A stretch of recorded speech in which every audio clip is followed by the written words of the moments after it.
Hi everybody, welcome. Today I'm going to do some rapid fire writing and I'm going to stop and ask questions along the way. This is live, so if you've got questions in the chat, let me know as we move along. But I'm just going to get started the way I like to. I'm going to go into Logic Pro here and I'm just going to create a drum beat that feels good to me. I kind of like to mix it up. Sometimes I like to use these acoustic sounding kits, even though this is all right. Those are kind of fun sometimes.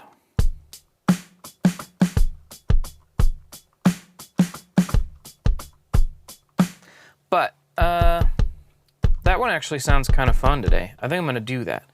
And I'm going to record a little beat, and then I'm going to do something to make it sound a little better for you. Ooh, yeah, what tempo do I want? 120 seems a little fast. Let's see. 97 sounds kind of nice. What about even a little slower? 92? Let's try that. And maybe I'll do... I don't know yet. By the way, I am here with my dog, Betty. Betty, do you want to say hi? Oh, you really don't want to say hi. Okay, have a nice nap.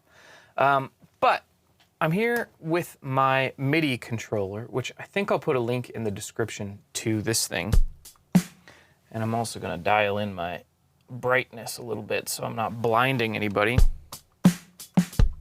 I love MIDI controllers. Just makes everything easier to input. It's easy to fake, you know, you get whatever whatever sound you want with a MIDI controller is what I'm trying to say. But let me try to come up with a beat here and we'll see what happens.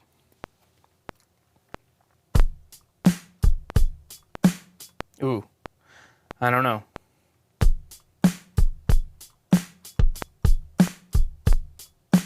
So, one thing I love about writing is that it's not about performing. It's not about getting things perfect. If you're here to watch a performance, this might not be that exciting for you because what I'm talking about is writing music and goofing around and exploring and just seeing what you can come up with.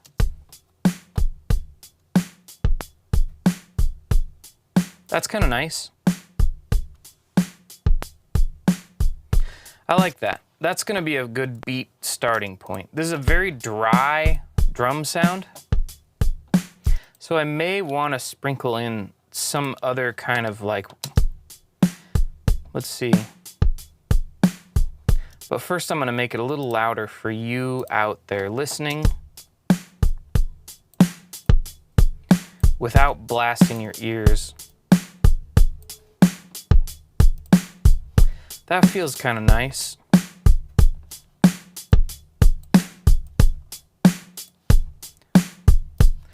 Okay, now what I like to do is, once I have a beat, it's sort of like my canvas. It's my starting point. And from here, I could play some keys, or I could play some guitar and try to think of a fun rhythm part to play. Sometimes I like to start simple and then make something fancy later. You could think of it as I'm coming up with a very basic guitar part first, and almost like something a lead singer might play while they're singing, and then later I can come up with maybe a fancier guitar part. But first I gotta do a quick little mute of something here. Okay, and then I'm gonna pull up a new track. And I'm literally just writing from scratch here. I've got no plan. I just love making stuff and seeing what happens as we go through the process here. So I've got my guitar input. I'm not even totally certain it's in tune. It's close enough, it looks like.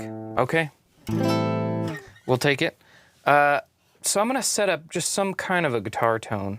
We'll also label this for you. I don't usually label it while I'm writing. I go faster and I have a lot of unlabeled messy things, but for you to see what's going on, I will label things.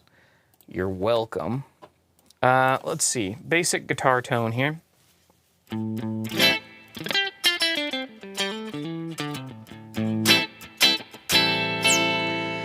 So, I have no plan. I don't have a key in mind yet, but I want to kind of goof around. And as I goof around, I'll probably find something I like.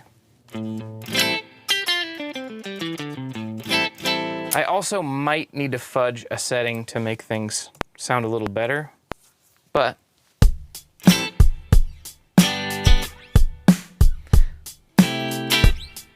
ooh, I don't know. Maybe I want to do a little more something like, that's kind of fun.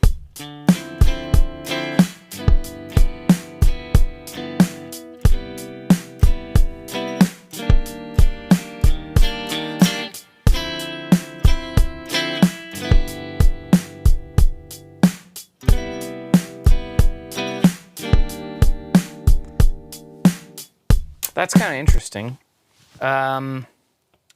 There's some settings I want to tinker with a little bit, but that's kind of cool.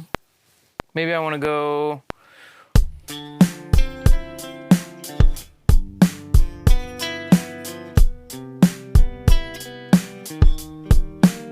That little chord is kind of wonky.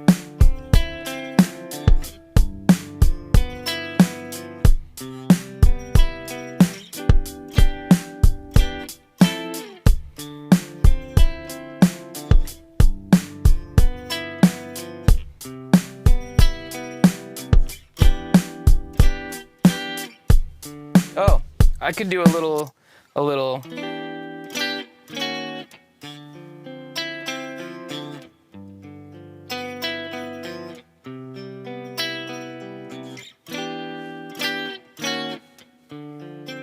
So we get a little walk down that maybe the bass could play as well. Let's see.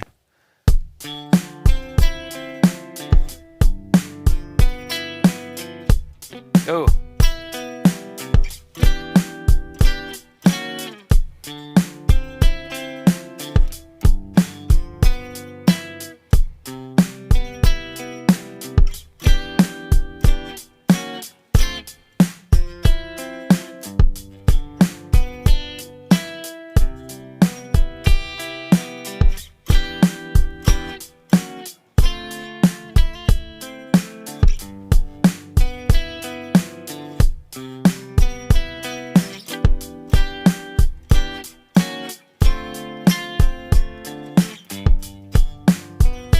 There's something to that. I kind of like that, but there's I also don't like the single note picking, so I might turn that into a strummy thing. What do I want?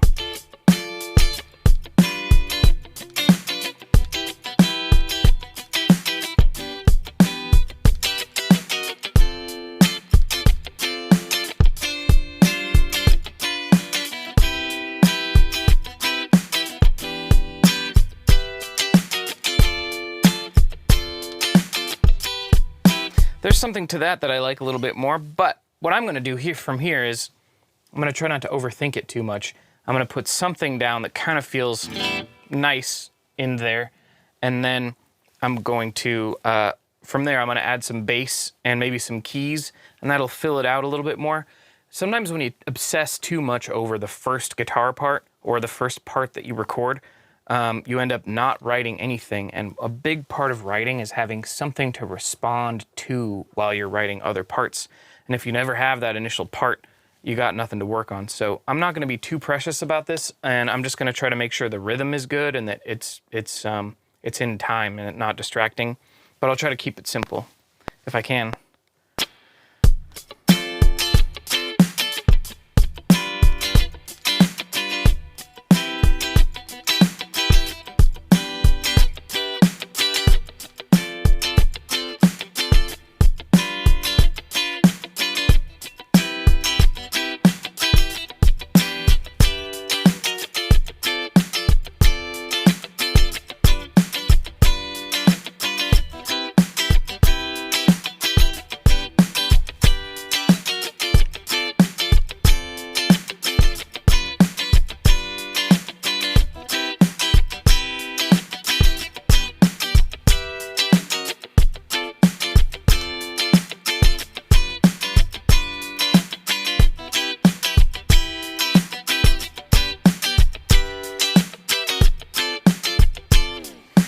even that is probably still a little distracting just because that walk down thing I was doing is maybe too much, but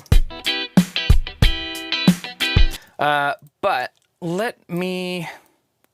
like that walk down, but I don't think it's going to end up working well with the bass, so I'm going to save this, and I'm going to record something even simpler and nice, and then we'll add bass and keys, and maybe a melody later.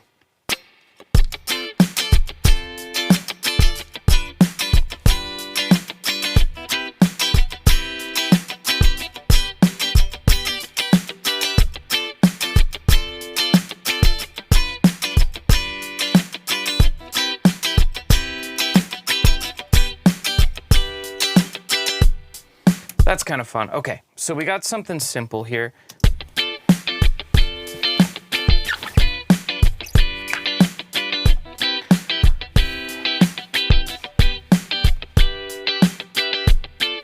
So here's what I'm talking about. When you have something down, you have something to respond to. And one of the best things you can do when you're writing is to get out of that flow state that feels so good sometimes when you're practicing and when you're just kind of making music. But if you get out of the flow state for a second and you just try to start describing what you're doing. With this guitar part, for example, let me see if I can make these. I recorded my volume a little lower than I wanted to. If you notice, on the first beat of every chord, I'm not actually playing the chord. It's just little chickas in there, right? Chicka, chicka, chicka. So that makes me feel like if I wanted to add some keys, that the keys could respond by filling in that gap, that space. And the keys could be like a keyboard, like a electric piano, I mean. Obviously keys mean keyboard, but let's see. What are we playing? We're doing. Yeah.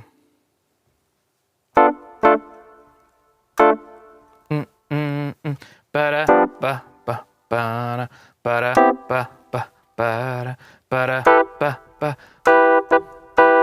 So I could sort of play, still on my MIDI keyboard here, I could play keys that respond to the guitar by going in that middle space. And I'm not a keyboard player. I always play sloppy, and I just don't practice enough, and keys hurt my hands. So I'm gonna play this sloppy, and I'll fix it if I don't nail it. So let's try this. I already played the wrong chord. Let's try that again. 2, 3, 4.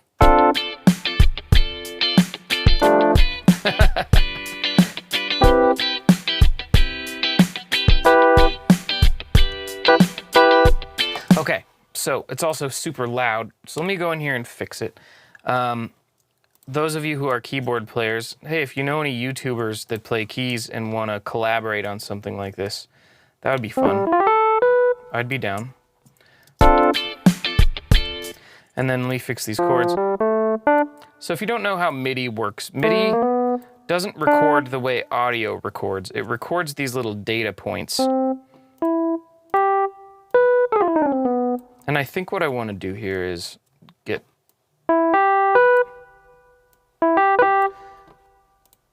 Also, I hear my phone ringing, and that's making me nervous.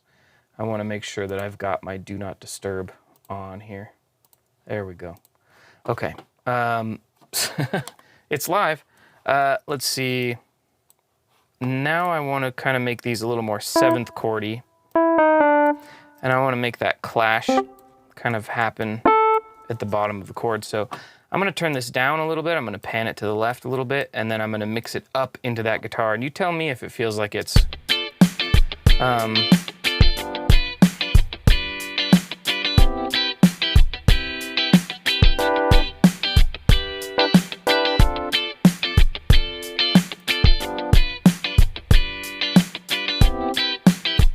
feels nice to me. I kind of like that. I am going to start here. I also, these drums,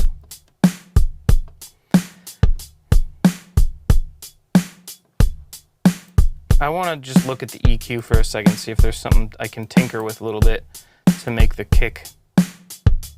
There we go.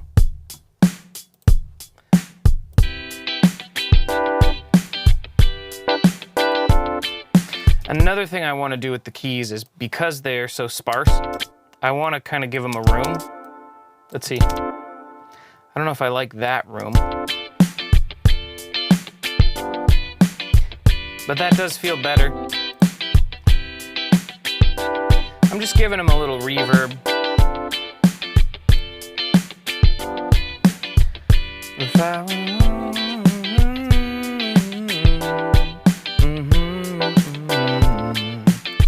So now what we get to do is we've got a nice guitar part and keyboard part, and you can hear how they play nice together where the keys fill in where the guitar is missing.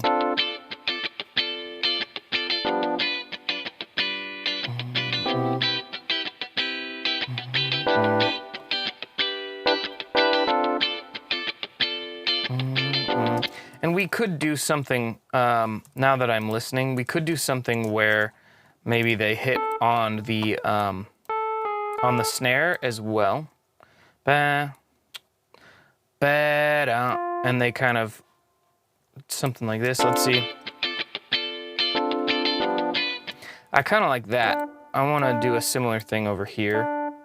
All I'm really doing is taking the same chord and having it hit with the snare where the snare would go.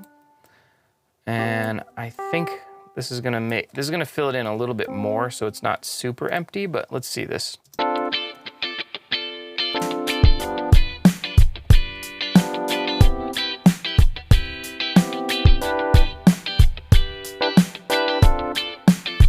That's a nice little sparse kind of sound. So now I'm gonna add some bass. And that's a fun noise. I gotta get the bass plugged in so we're not making that sound.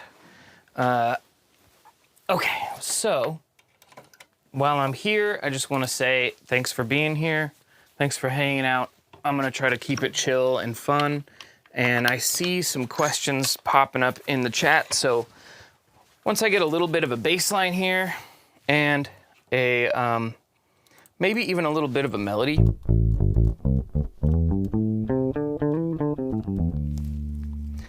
I might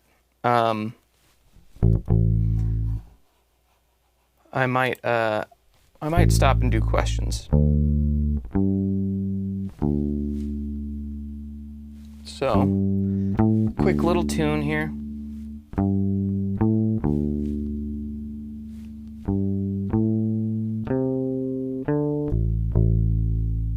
Cool. And yeah, while I'm doing this, I just want to say the YouTube algorithm has changed lately, and that's part of why I'm changing my tactic a little bit here. I'm trying to do more live stuff, more long-form interactive kind of stuff. It just seems like it's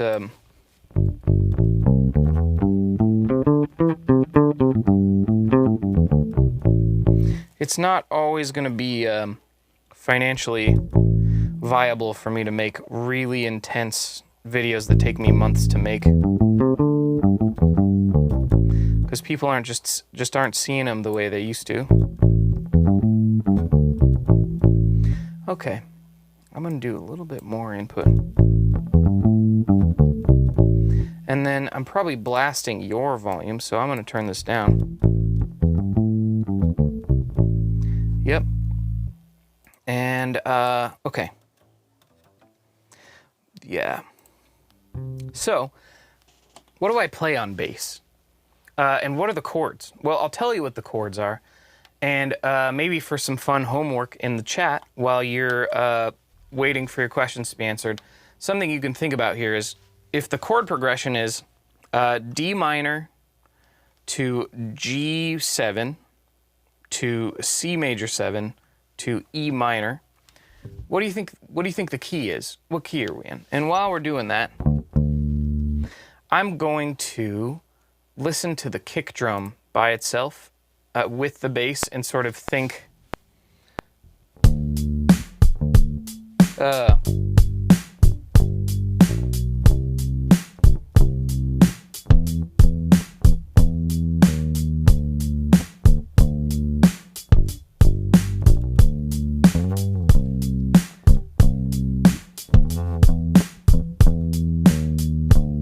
yeah, I'm playing pretty sloppy here, but I sort of have a bass line idea, and I'm trying to just make sure that it feels good with the kick.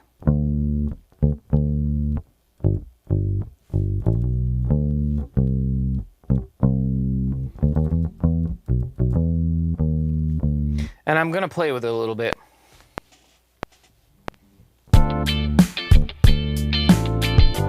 Oh.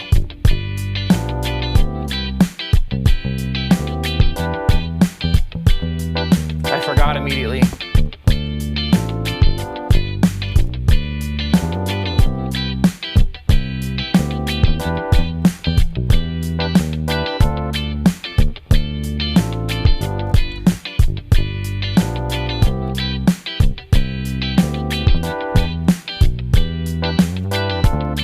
So, I have some ideas, but I'm not thinking enough about the kick drum. So I'm gonna actually turn off the guitar so that I can hear the kick drum better, which, by the way, this is a great recording thing to do. When you're recording, sometimes you have to change the levels up and down on things to be able to hear yourself really well while you're tracking a particular instrument. So I'm actually gonna turn the guitar and keys down a bit so that I can really focus in on that kick drum. Because what I'm trying to do is I'm trying to match the kick, the low, beefy sounding part of the drums that goes.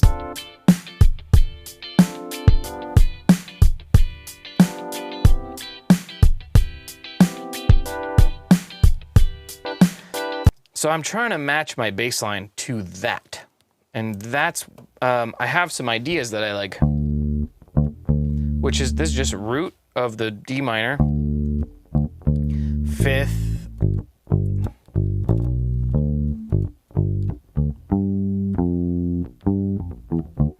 I don't want to do any walking, even though it's kind of fun. I'm just going to kind of stick with mostly roots, fifths, and maybe some sevens.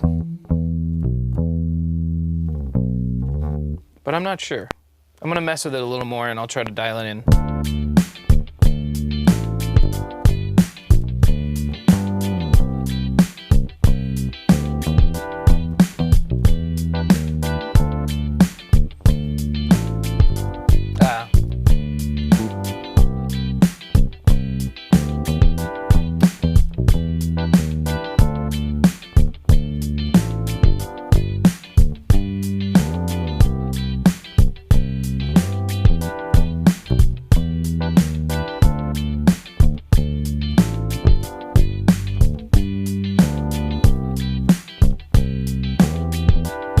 So, okay, this is kind of fun. I'm almost there. I'm almost there.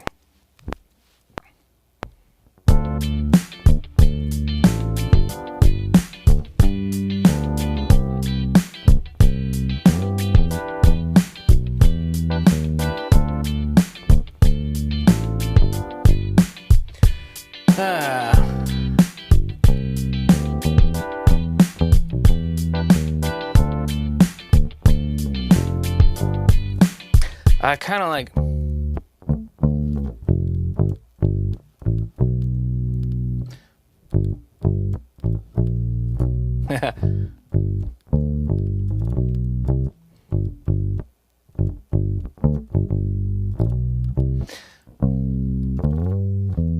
so part of what I'm trying to do here is, and I know a lot of you don't visualize the fingerboard, but if you think of this, this is the root note of the very first chord, it's a D. This is the root note of the next chord, it's a G. This is the root note of the next chord, it's a C. This is the root note of that final chord, E minor. So I'm thinking anytime I'm playing bass, I have this cool little map. If I'm playing a major chord or a minor chord, I have, if this is my root note, this is always my fifth, that's always another root. Just like a power chord. And if you know power chords, when you're playing bass, power chords really help to think about. You don't play a lot of power chords on bass, especially when you're playing this kind of music. Bass is really about one note ringing at a time. But if you think about this shape, that is root, fifth, and root, which is like home for a bass player. And this is another fifth right here. If I'm playing a G right here, I've got root, fifth, root right here. If this is C, I've got root, fifth, root, and another fifth down here. E minor, I got root, fifth, root here, but I've also got root and fifth here. So most of, if you watch my bass line, most of what I'm doing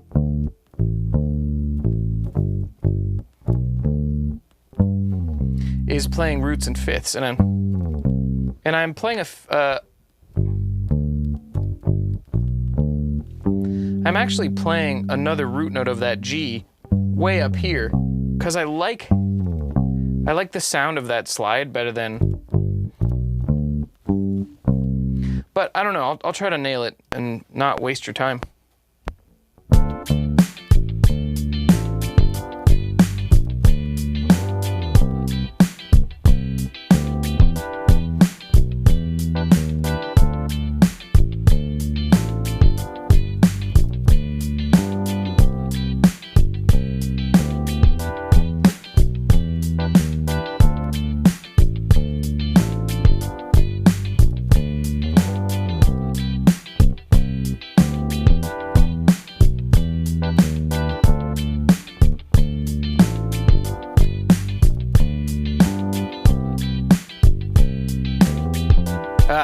I got it right the previous time, so I'm just going to listen to that take, and then I am going to see what's going on here.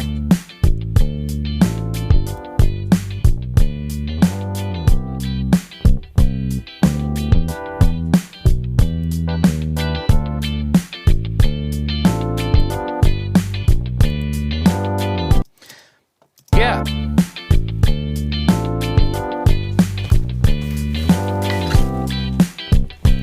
I like it.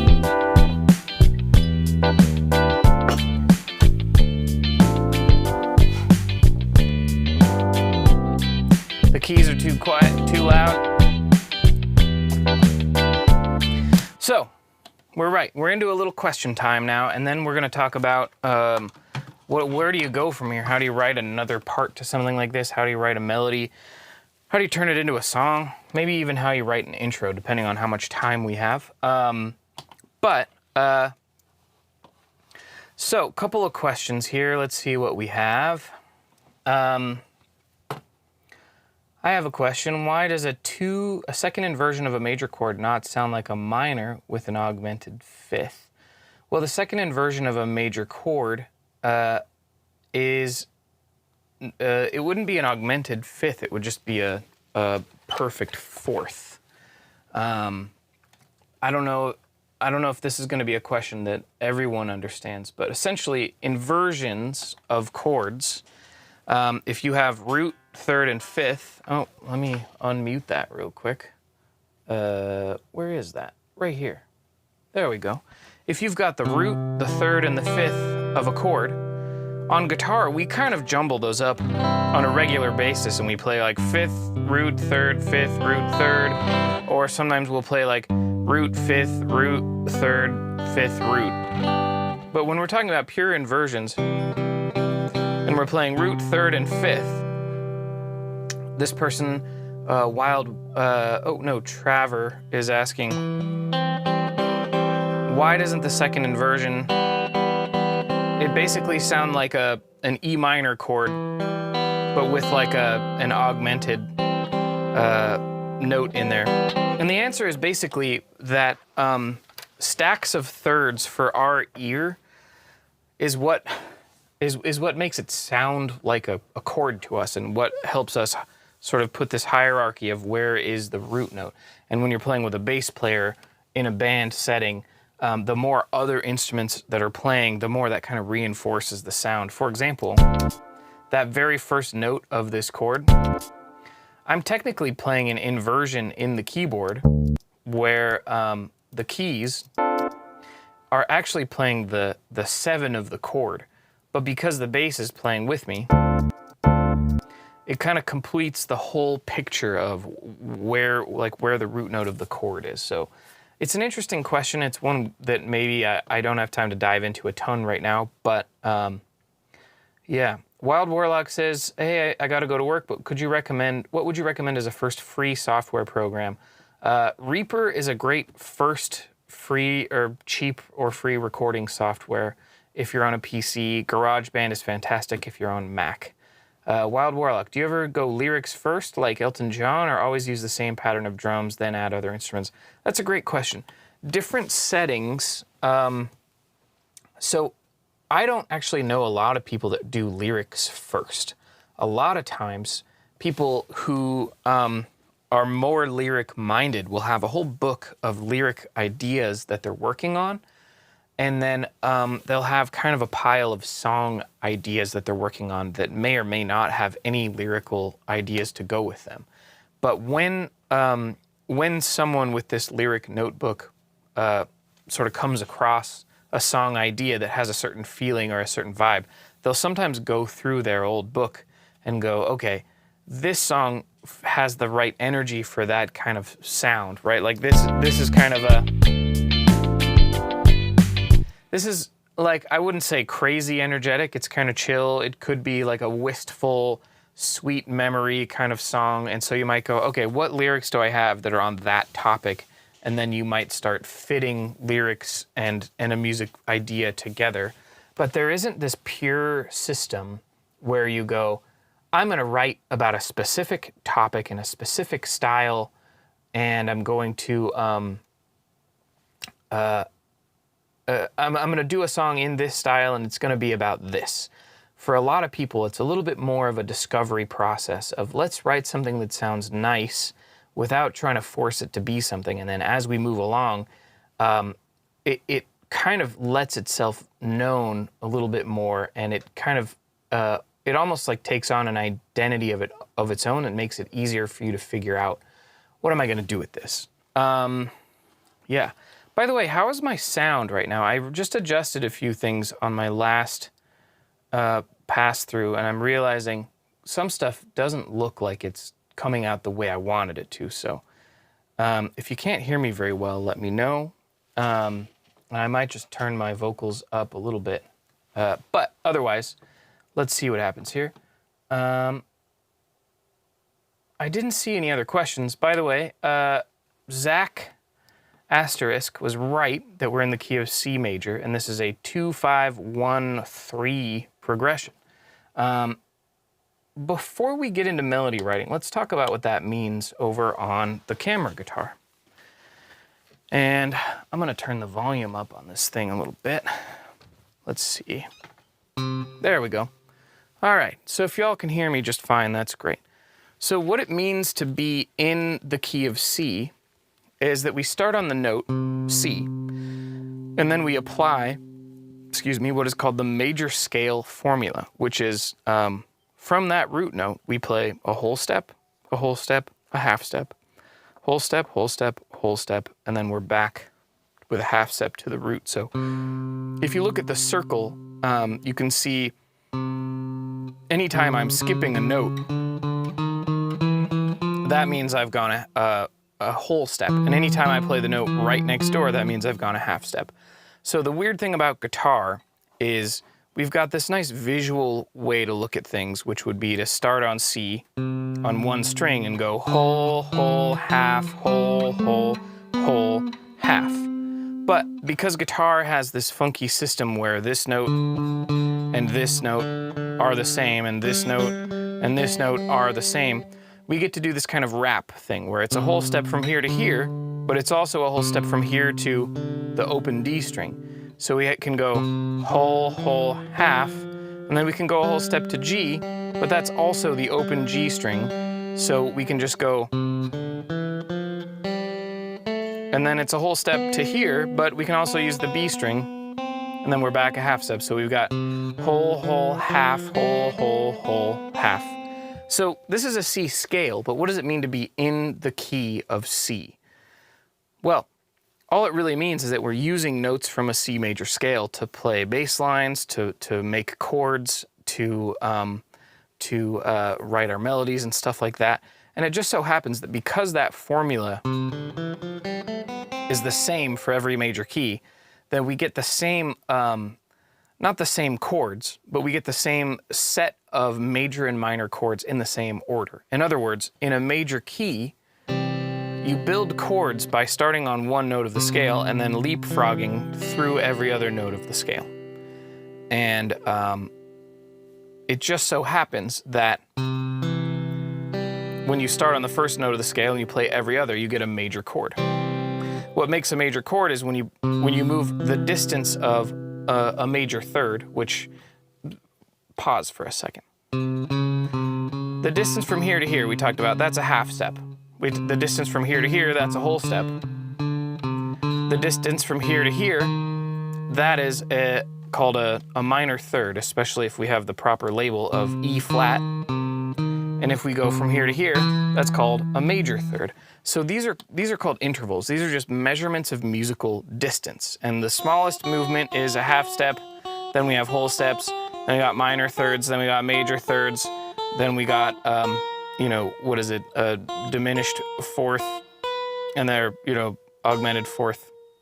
I lost track there because all we need to worry about here is thirds. A major chord is when you start with a major third and you end with a minor third. So if you look from C to E is 2 whole steps, and from E to G, it's a half step and a whole step. And when you combine those together, that makes a major chord. So if I were to take this E and flat it, well, now I have the opposite. I have C to E is a minor third, or C to E flat, I should say, and then E flat to G is a major third. So the difference between a minor chord and a major chord is, some people would say it's a flatted third, because if you take the third of a chord, root, third, fifth, and you flat it, you get a minor chord, right? So when we're looking at chords in a key, we get this cool system where every time you figure out the chords in a major key, it's always going to go in this order. Major, minor, minor, major, major, minor, and then there's this funky chord called a diminished chord that is just 2 minor thirds, right? And yeah, that's a way to think about it. There's other ways to think about it. If you're trying to reference the root, someone in chat is saying the way they like to think about it is you start on the root note and you go a major third from there, and then you start on the root note again, you go perfect fifth from there. That's another way to think about it. So a major chord has a major third and a perfect fifth, and a minor chord has a minor third and a perfect fifth. So this is the key of C, right? Major, minor, minor, major, major, minor, diminished, back to major. Those are all the chords in the key of C. And because each chord is based on a note of the scale, we can name them. This is the 1 chord, this is the 2 chord, this is the 3 chord, this is the 4 chord, this is the 5 chord, this is the 6 chord, this is the 7 chord, and we're back to the 1 chord. So this progression goes 2, 5, 1, 3. And that's the chord progression. So we're in the key of C major, and we're going 2, that was not as dramatic as I hope, 2, 5, 1, 3. So with all this in mind, we've got other stuff to talk about. Let's focus on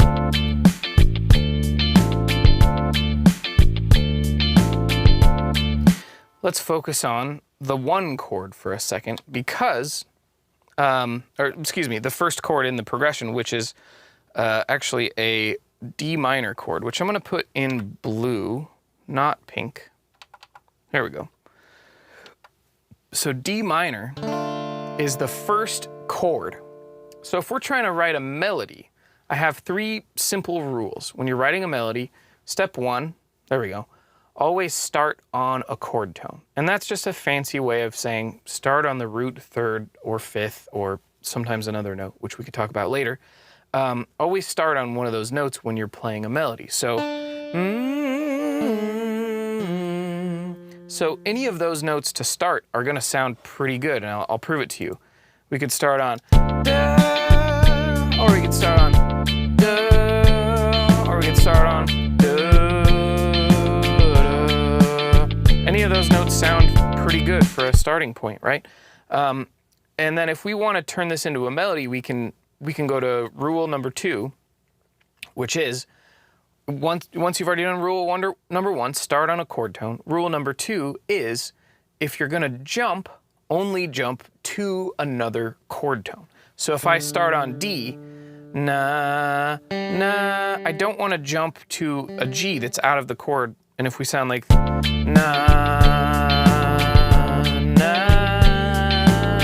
na, it's not quite nice, right? If I jump to another note that's part of the chord, na, na, or na, na. Let's hear how that sounds. Na, na, na, na, or na, na, na, or what am I doing? Na, na, na, na, na. All I'm doing is jumping around to chord tones. So that is rule number 2. I hope I didn't lose you all. It looks like I have a connection issue, but we'll be back. What do we got here? Okay, we're good. So if we now go to rule number 3, which is if you're going to move through the scale, you gotta keep going until you get to another chord tone. So if I start here, I can't move to E and then jump somewhere else. I gotta keep going until I get to F. And I'll show you how that sounds. Let me know if you get what I'm saying or if you like how it sounds. Na, na, na, na, na, na, na. Right. Na, na, na, na, na, na. You see what I'm saying? If I were to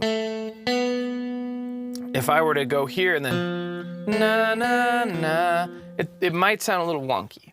Of course, there are always exceptions, but this is a fantastic starting point. So the trick here is that this chord progression goes D minor to G, so I'm gonna have to put a G in here as well. And if we're trying to think of a line that we could sing or play that goes from this D to the G,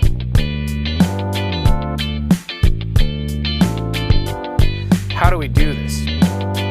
So I could go na, 1, da, na, na, na.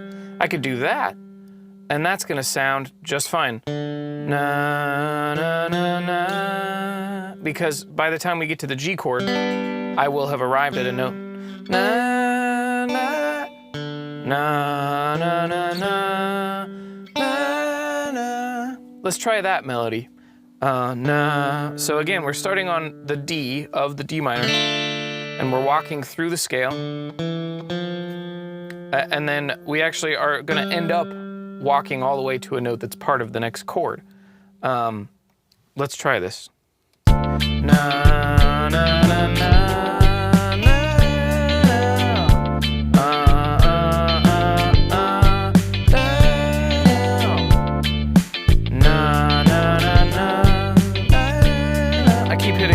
This note, which is pretty jarring, but singing-wise, it sounds nice. I've been around, oh my, right?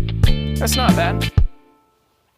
So our next chord, I've been around, and what we could do, this is a cool little melody trick, is we could take the next 2 chords and we could try to do a similar melodic thing. And this is called a motif. We're starting on a note of the chord, and then we're walking up until we get to a note in the next chord, and then we're jumping roughly a fifth away, and then jumping back down. We don't have to do this perfectly for this next set, but it makes it sound really musical when you make these deliberate choices where it's like, I'm gonna mirror this other melody fragment. So we got na, na, na, na, na, na. And then what are our next two chords? We got a C major 7 and then an E minor. Let's see. Oh, so that's the E minor. And this is the, what did I do? I messed it up. C major in blue, E minor in pink. So now, if I think, here's my C major chord is C, E, and G, and then my E minor chord is basically B, E, and G. Very similar. So previously I had da, da, da, da, da. Now I can think about going, either I could go to E, na, na, na, na, na, na, na, na. That could be kind of cool. Na, na, na, na, na, na. I don't want to yell, but na, na, na, na, na, na. Let's hear how that sounds. Na, na, na.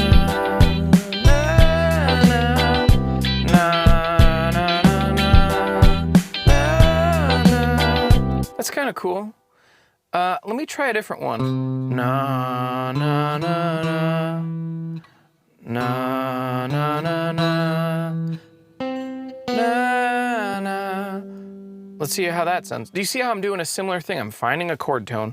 Na na na na. This one is cool. I can just stay here because I used that melody writing rule we were talking about, where I walk through the scale starting on a chord tone, arriving at another chord tone, and this is a shared chord tone, so I can just stay there and then jump. Na, na, na, na, na, na. Let's see how that sounds. Na, na, na, na, na, na, na, na, na. That's kind of fun. So if we put both of these melodies together, they should sound pretty nice and pretty deliberate. Na,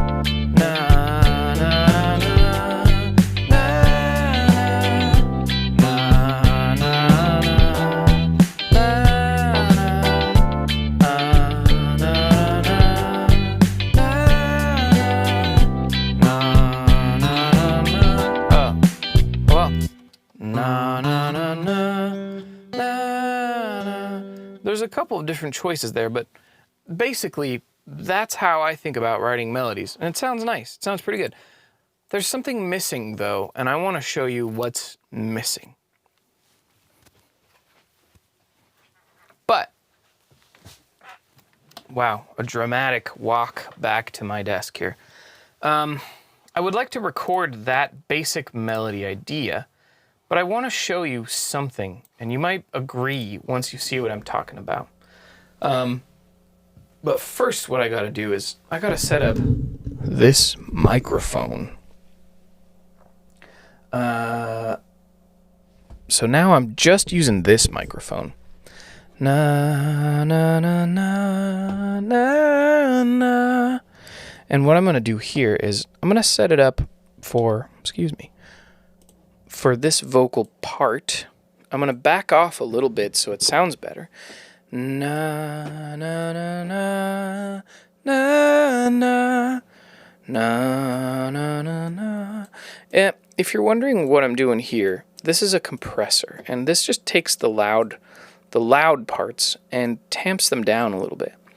Na na na na na na na na na na. And I got a little background noise in here, but that's okay. We'll just live with it. Nothing needs to be perfect, but if I add a little reverb, suddenly this sounds very musical.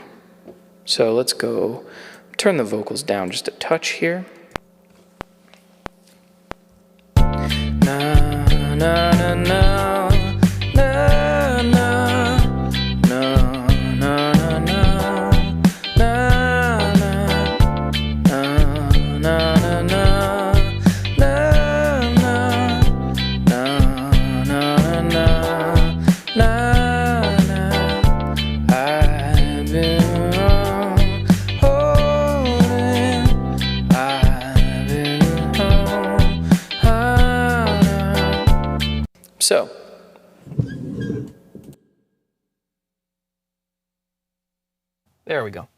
So this sounds nice.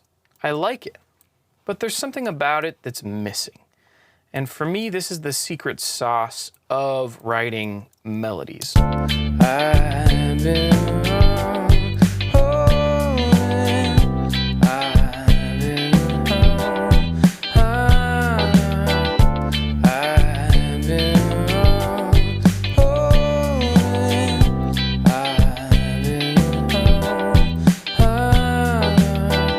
when you just start looping that back and forth, something about it feels like it's missing. And to me, what's missing is we've got this, what I like to call the A phrase, which is just the phrase that you start with. And then this guy here that I'm going to call the B phrase. And I've got this thing, I like to label these things. What am I trying to say? The A phrase is just the phrase you start with, and a B phrase is a phrase that kind of nicely like resembles or matches or makes it like, oh, I could see how you came up with that based on the first one, right? So I'll label the A phrase in the purple that we came with. The B phrase is going to be in blue.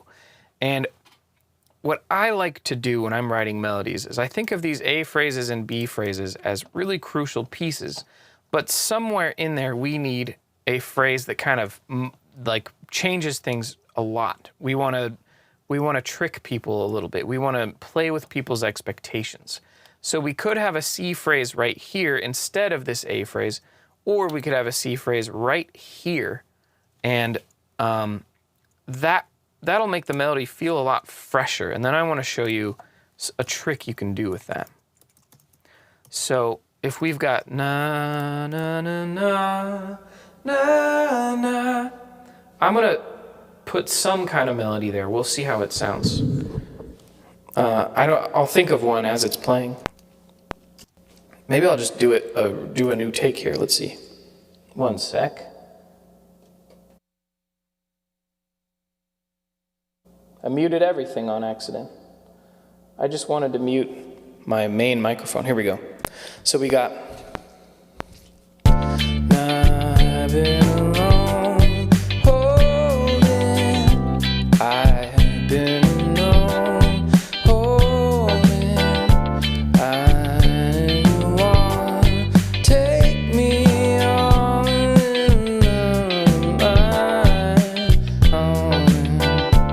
So I just made something up, and I don't love it, but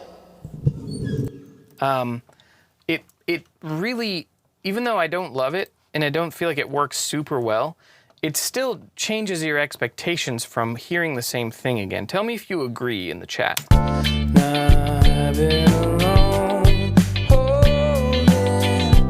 I've been alone, holding. I want take me on.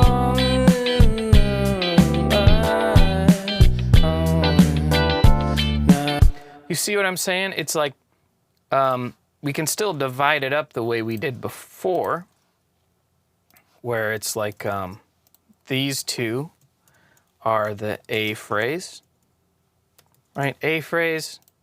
We got another one. I don't need to put the word phrase in there. This is B, and then this is the surprise. Very different, right? A phrase.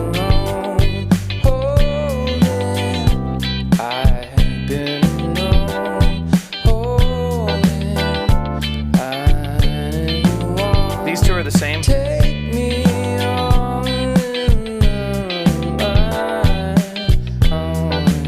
So it's I could do a lot better, but the idea is that it fills that role so well that it kind of makes that section feel a lot more musical.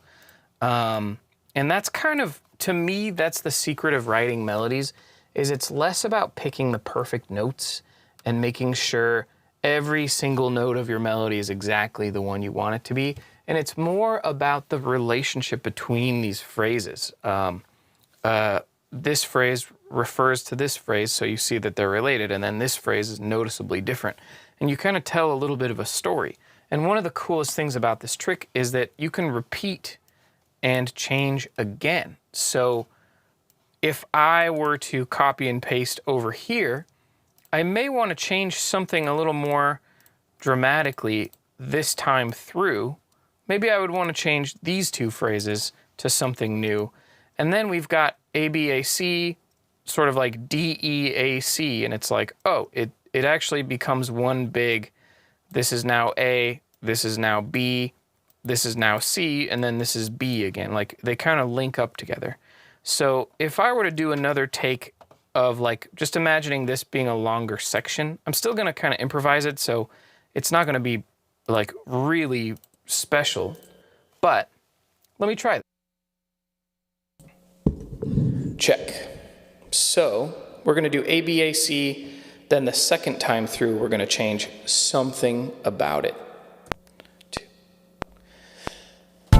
I've been alone, hold me, I'm in a try, tell me, I've been alone, only honest in the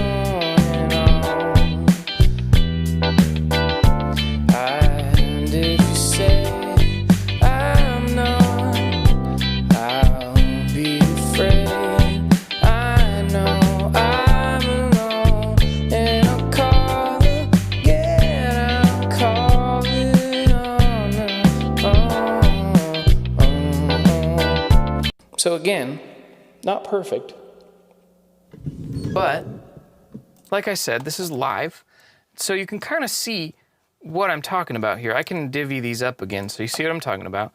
Here's an A phrase here, here's a B phrase, here's C phrase, and I think I ended that C phrase a little shorter, slash I started it a little early. Only honest in the morning. So the C phrase is kind of a funky length, which is good. I wanted to break things up and sort of change the way it feels there.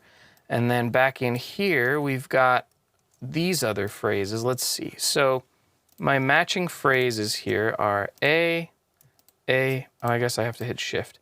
A, and A. So these phrases all match. I don't know what, oh, there we go. We'll make these red.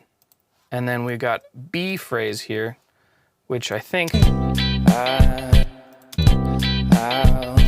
and now we got these B phrases here that match each other, and we'll put those in a different color. I don't know why I keep hiding the color wheel here. I should just leave it out. So those are the same. And then this phrase, which kind of starts a little earlier, but it's only honest in the morning. And what do we have here? I know I'm alone, and I'll call again, I'll call it on. So basically, these two phrases are just brand new phrases. But what we end up with in the big picture here is we sort of have, you see how if we combine these two, well, these two actually perfectly match these two. So we could kind of think of this as a new sort of A phrase, O, A phrase, and then B phrase, and then C phrase if we just kind of join them. Does that kind of make sense? It's almost like AB is now the new A, and then AC is now the new B. So A, B, A, C. And all I did was start from one phrase, and then I've been alone, hold me. I started with that one phrase, and then I just responded to it with, I'm going to take a similar phrase, I'm going to sort of keep the same structure, but apply it to different chords.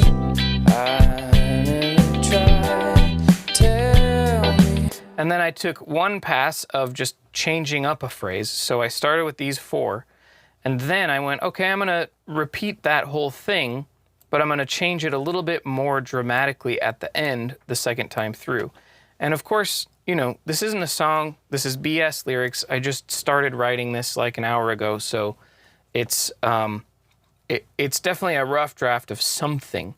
But But if we listen to it, let me know in the chat if you agree that the melody does at least kind of tell a story. I've been alone, lonely, I never tried, tell me.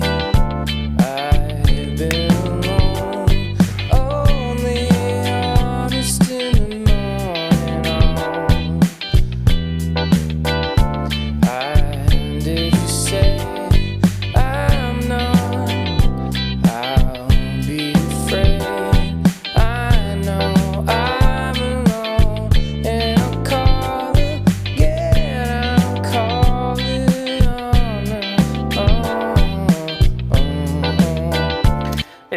It's not perfect, but it's an idea. And what I love is when you have something like this, it's a great starting point, and it's something you can take and mess with and finesse and tinker with.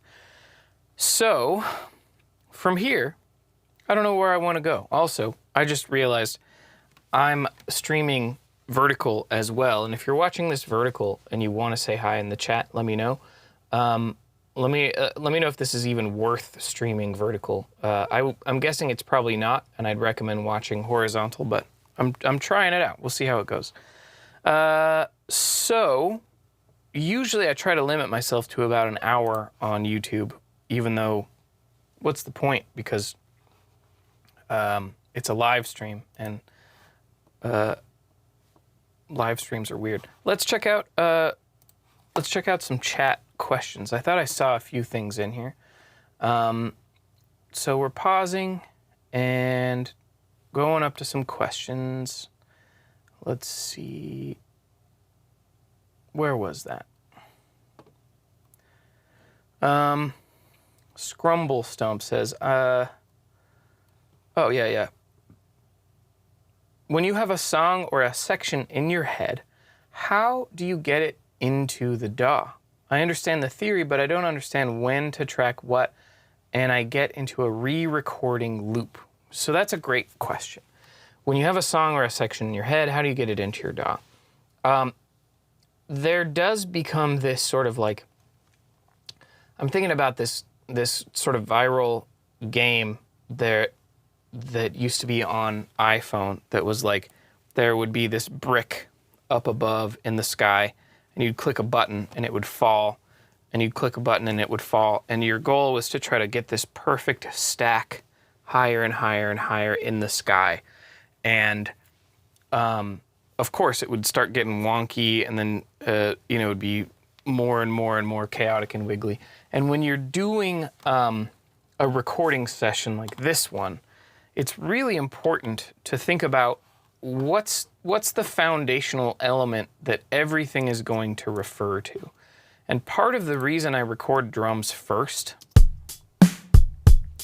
is because this is the metronome that I want to listen to while I'm recording every instrument. So I listened to this while I was recording guitar. And I listened to this while I was recording keys. Of course, I fixed the timing, but... And I listened to this while I was recording bass.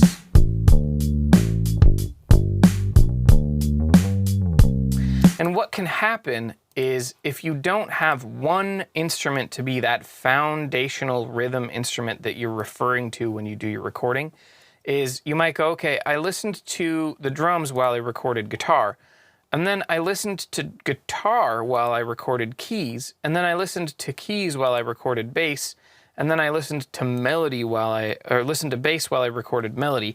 And what can happen there is the same thing that can happen in that stacking game, where it's almost like you're using your timing reference based on the last thing you referred. So you get this kind of sloppy, like untidy timing mess. And if you start with perfect timing on one thing, usually the drums, and then you record everything to the drums, you get a much tighter recording. Of course, this is the difference too between going to a studio to record like an album versus goofing around at home and just making music. What I'm doing here, this is not something I'm going to release. This is just sort of writing practice, which is something I encourage everybody to do, is get some recording software and just practice writing something. You don't have to show it to anyone, this is kind of vulnerable for me, but I'm a teacher. I want you to see my process, even though it's kind of maybe a little cringe sometimes, because writing isn't amazing every time you do it. It takes practice, and even after taking practice, sometimes something you write is just kind of like, I don't like it, but I love it.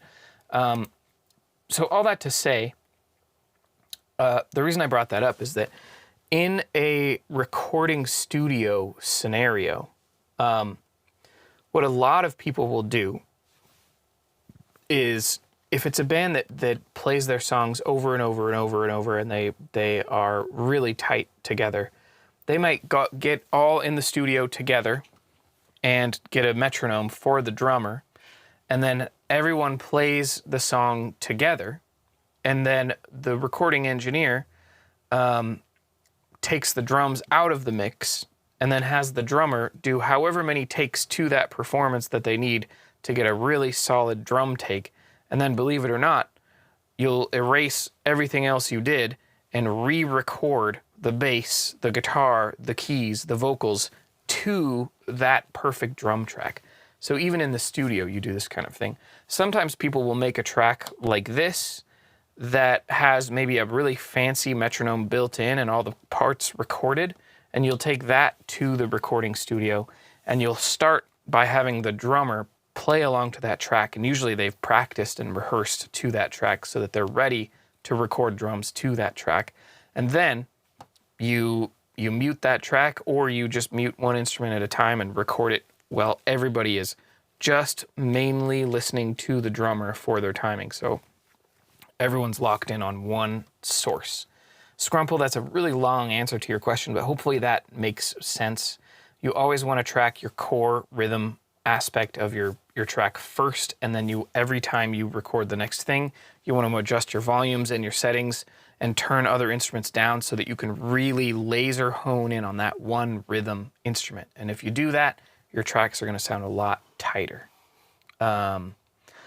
Okay, let's see. Davin, thank you for promoting my Patreon. Yes, I have a guitar school where I talk about all kinds of writing and music theory and stuff. So let's see. Relamp says, when I'm playing triads in root position, I usually rely on the root note to identify the chord, which feels pretty natural. But when I start playing inversions, I get a bit lost. Something you can practice doing is you could put your fingers on the whole chord, but only play certain notes of the chord, and then practice kind of getting rid of that finger a little bit at a time. So for example, oh, this is on, good.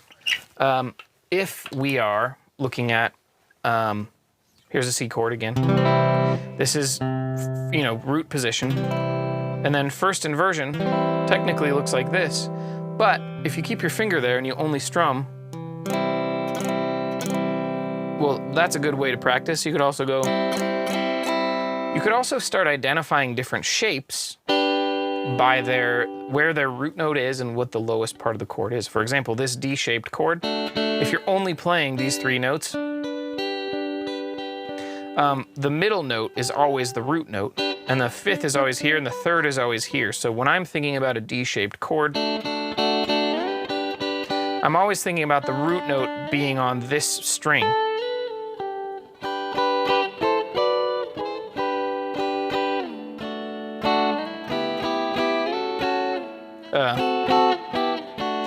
Right? You could also think about like an A shape here. If you're just playing these three notes, same story. The root note's in the middle, third is here, fifth is here.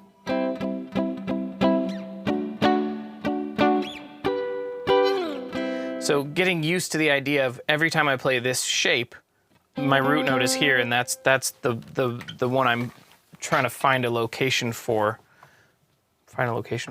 When I'm picking, like, how do I know what chord this is? It's like, oh, it's just on that string. So sometimes, instead of thinking about playing, think about shape by shape and getting to know where the root note is in each shape. And if it, especially on the high 3 or 4 strings, it can be easier for some reason because you're just avoiding those low strings in general, where people usually, when they play those low strings, it's because they're taking the place of the bass player.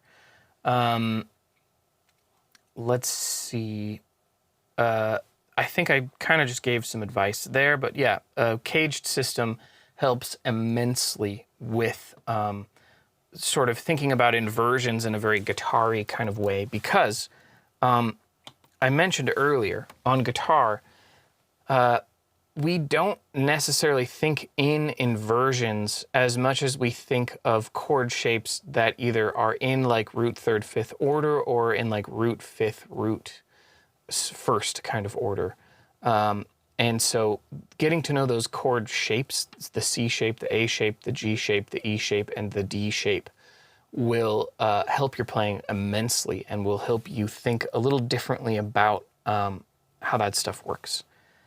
So, yeah. Let's see. We got some other questions here. Van Bibb says, the part I would love more knowledge is adding in a bridge and a chorus with a different progression. Yeah, well, I'll get to that. I might as well. We'll just keep hanging out. We'll make this a nice long stream today. Okay, cool. Scrumple says, how do you hook up an expression pedal to your DAW? You know, I don't do that, so I don't know. I don't know if you're talking about like a USB expression pedal. It's probably similar to MIDI. But yeah, I don't know. I don't do that stuff. Let's see. Yeah, it's very important to write music. So if this is our thing that we've got so far,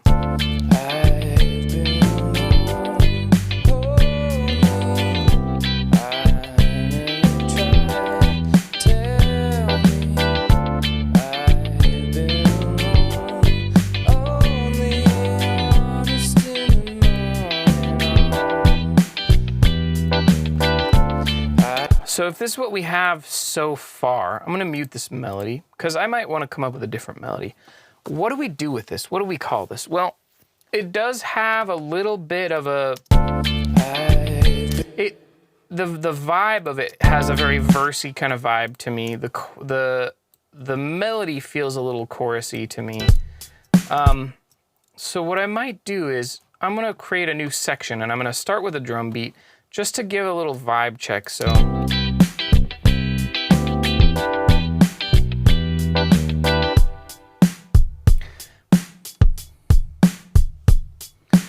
if I were to take this beat and just kind of keep it simpler, let's see, something like this. I don't know, I'm playing around.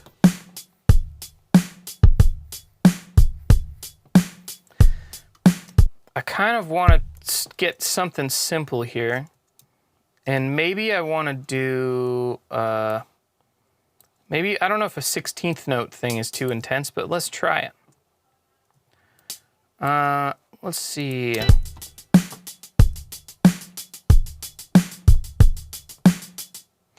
That's kind of fun.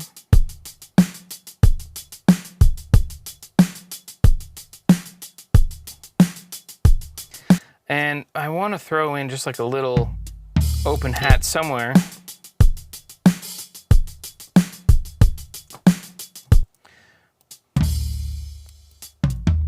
I don't think this is going to be right, but let's see. We're just making a different beat. That's kind of nice. Let's see how this blends with the other one here.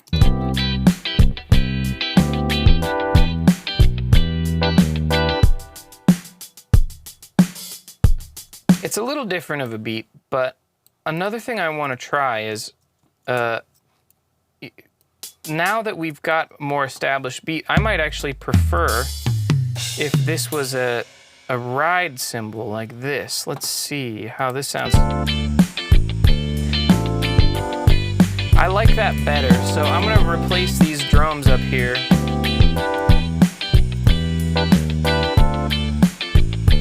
That's much more fun to me.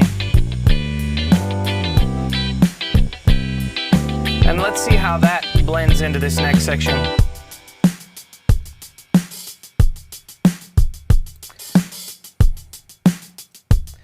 So, from here, we're ending on an E minor chord.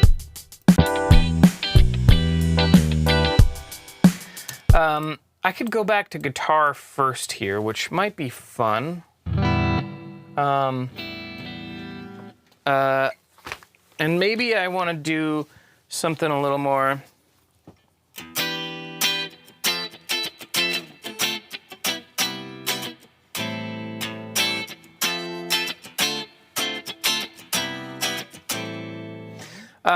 Essentially what I'm thinking here is I'm using the same chords, and I should probably pause and talk about the chords in the key a little bit more. So a lot of this, like the parts that make this in art form is your opinions and what you like. But what makes it also, you know, kind of math and technical is thinking about what goes together. So here are the chords in the key, right? 1, 2, 3, 4, 5, 6, 7. And the main chords we're using in the first section are D minor, G, C, and E minor, right? That's our first progression. D minor, G, C, E minor. And since this is the chord that I'm ending up on, I kind of like the idea of going a half step up in the next section to go to an F. And what I was just messing with was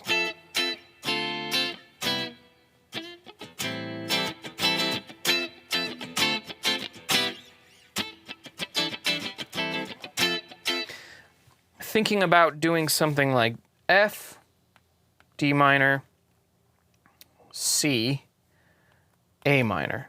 And it's different enough. It's not that different, but it's different enough. And the other thing I'm thinking about here is my first section has a really constant, busy guitar. So I'm trying to figure out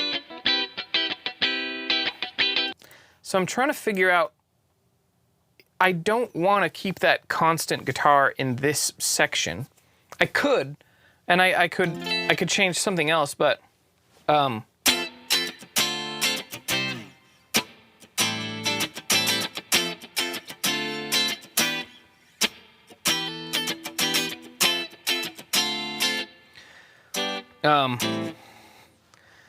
I don't know if I have the exact chords picked out yet, but I'm gonna feel it out.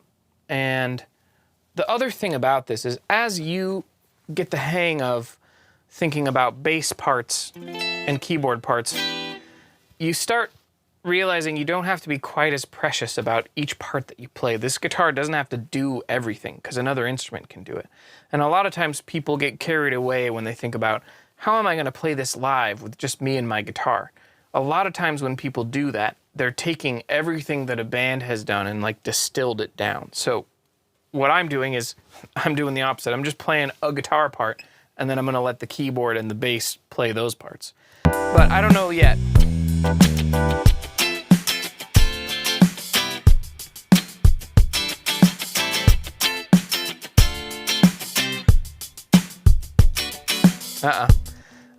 That works, but I want to get my...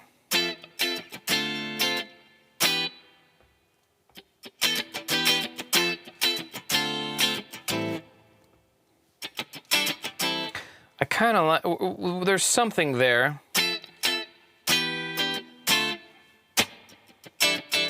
Oh, that's kind of cool.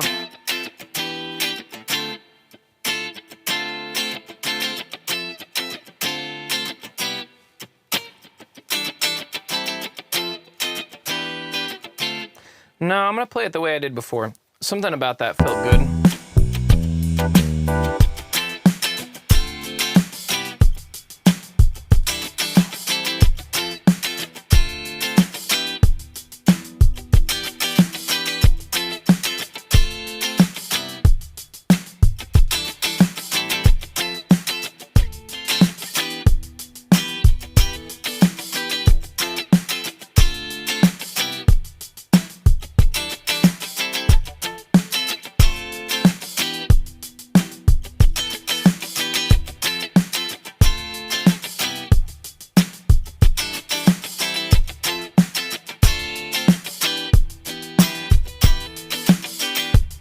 So let's see if that goes back to the other section.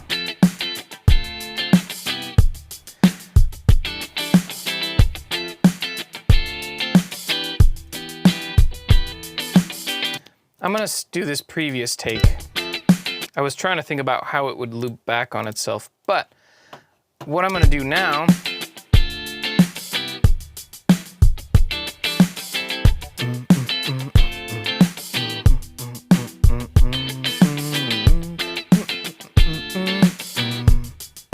I have a cool bass idea that is a little more riffy. Wow. But let me get that bass idea going. I'll explain it, but I don't want it to get lost, so I'm not going to talk about it.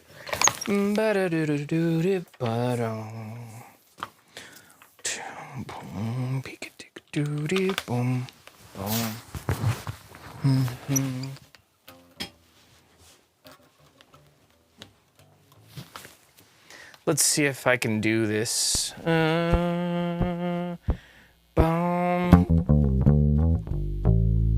Yeah.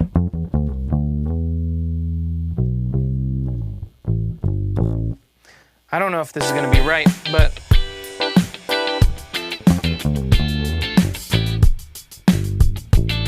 I see. Yeah, there we go. So we got.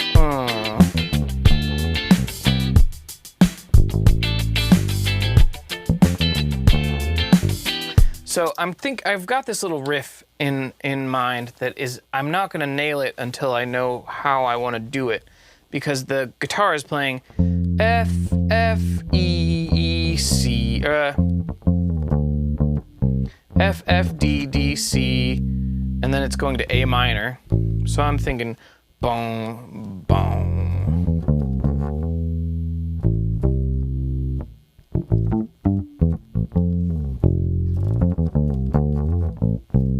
But that's kind of a cool little riff. I just gotta find a... That's kind of nice.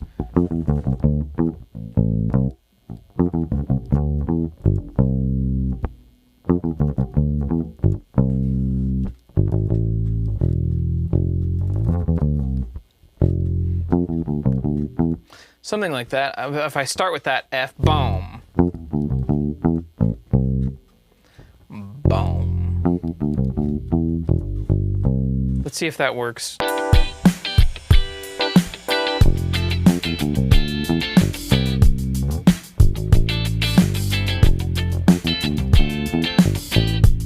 I did it wrong, but I like the first part. I'm just not nailing it.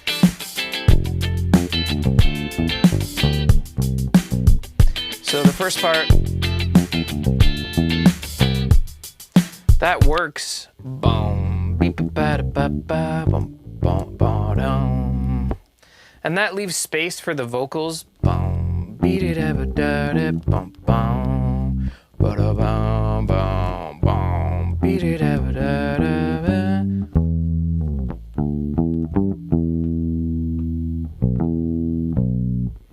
Ba, ba, da, da.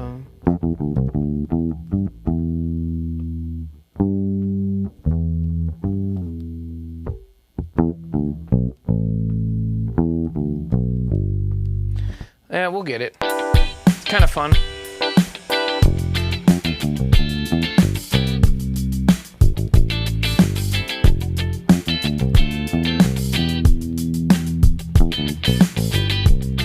It really goes to an E minor there.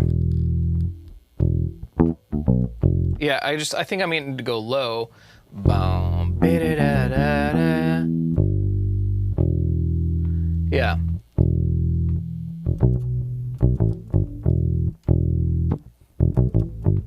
I'm just trying to find some fun ways to play, and again, I'm doing a similar thing where I picked something interesting to do for the first chord progression, and then I'm trying to adapt that same vibe for the second chord progression, but...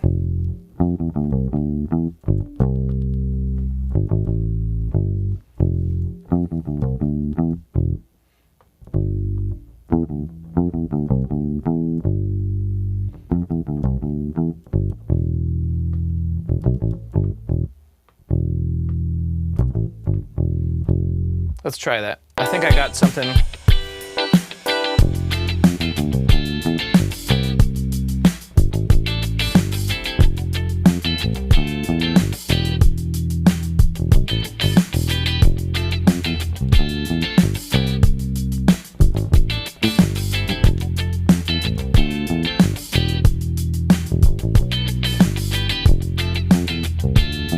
So now I feel like, okay, here's a weird thing about playing an instrument is the fingering you choose really affects the way it feels. And I kind of like the almost like the rigidity of playing it with as many open notes as possible, but I kind of would prefer to go and make it a little more gnarly.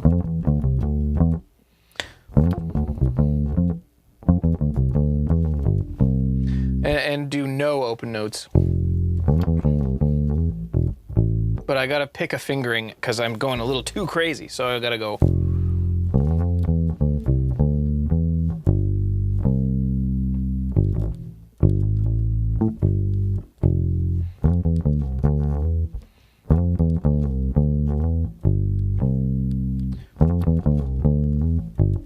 But you hear how different it sounds when it's kind of messy like that.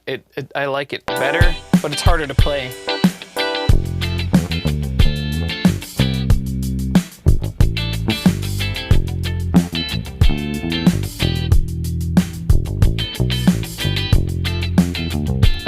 I'm going back to my old ways. Boom.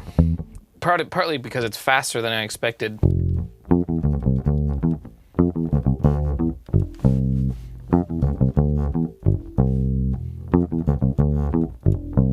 This is, okay, pause for a sec. I feel like we gotta go to guitar church for a second. This isn't guitar church.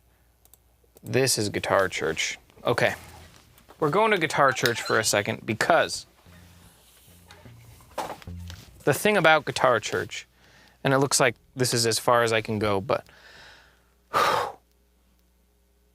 writing music, part of what's so cool about it is when you come up with an idea that you can't play, it's really irritating and also fun and exciting because it's like, I've never heard this before. I've never even heard a recording of this before because I'm making it up right now. So if I want to hear it, there's no way for me to push play and hear it and give up. I have to actually be able to perform this for me to listen to it and enjoy it.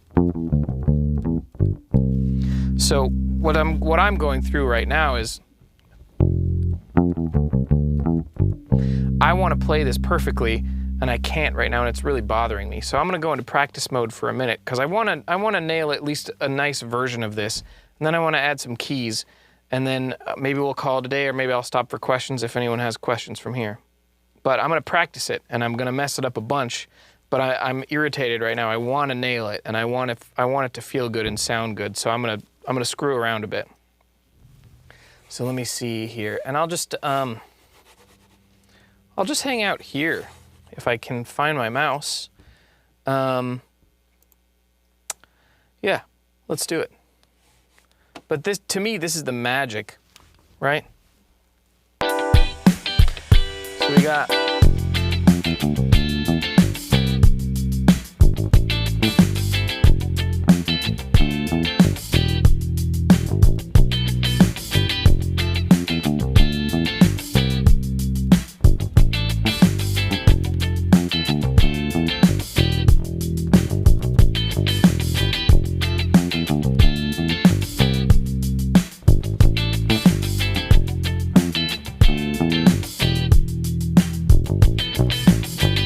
So, yeah, okay, I'm gonna just keep going. I got it, almost there.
getting some ringing notes that are really bothering me.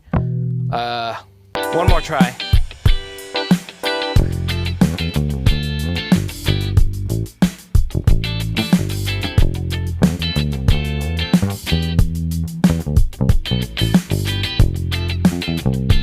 So,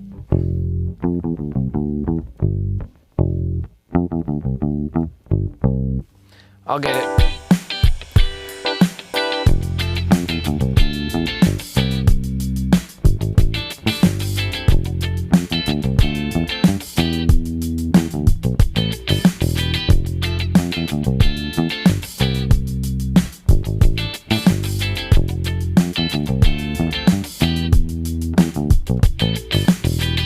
All right, that's good enough. Okay, so let's see how these sections crash into each other, if they do or if they don't. We'll find out.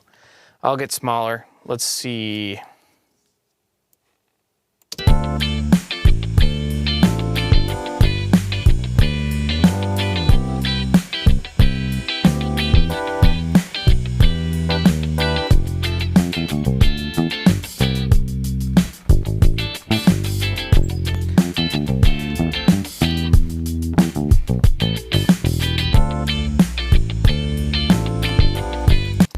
So, oh, I see. I got a loose connection here. So here's the deal. This section kind of smashes into this one.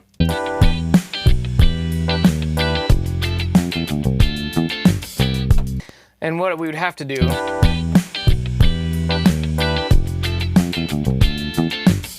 what I would do if I brought this to a band, because these sections, they crash right into each other.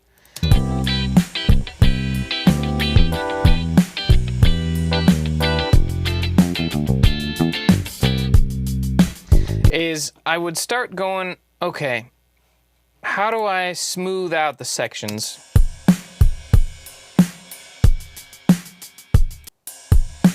And this is where things like fills come in handy. This is not going to solve the whole problem, but it is going to smooth things out a little bit if I go. Is if I go in here at this last little measure, let's see,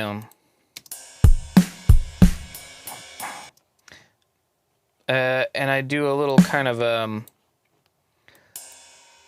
some kind of a stopping point here to do, maybe I could do like a tom thing, something like this.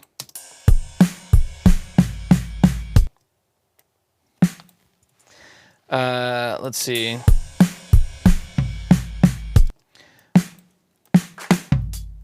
Let's try some just funky toms with a different something like this. Let's see if that yeah, so we've got basically I'm trying to do a little smoothing over. Something like this. So what we got is, and that's going to smooth out the drum part. It's not going to be perfect, but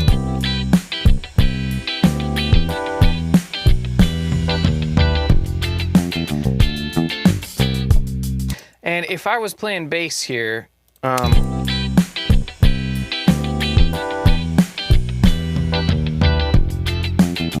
is what I would do is I would adjust my bass line so that I was playing an open E here instead of a high E. So I've got, I forgot exactly how this bass line.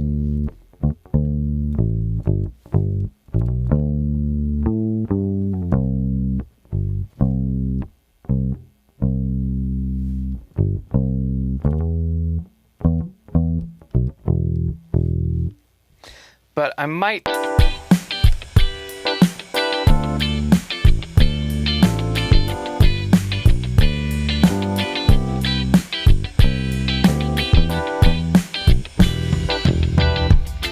So essentially what I did is I just slightly adjusted my previous bass line so that it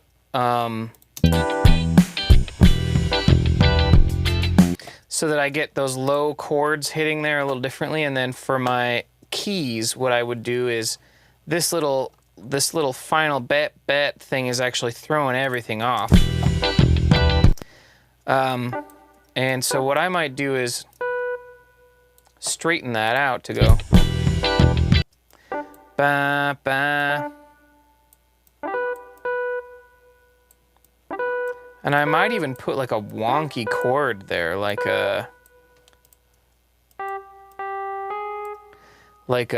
almost like an augmented chord. It's gonna clash with the guitar, but if I throw the guitar in here, let's see if I can make this sort of smooth over a little bit better.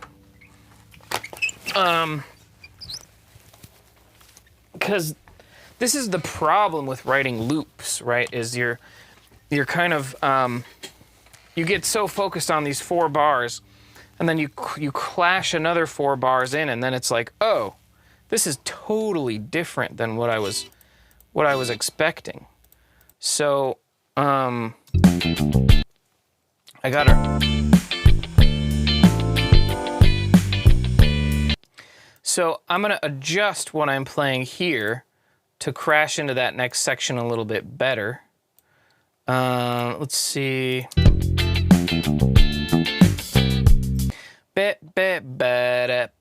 So, what did I play? I played.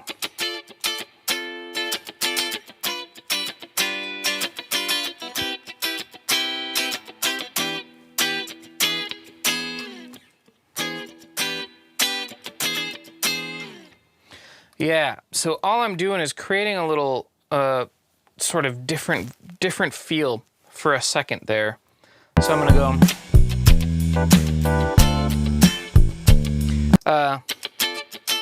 That's right. Skipping the first beat.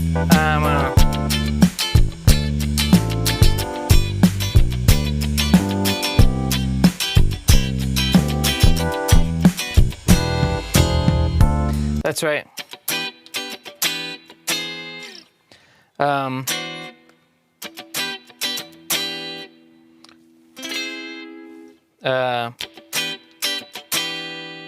How do I want to do that?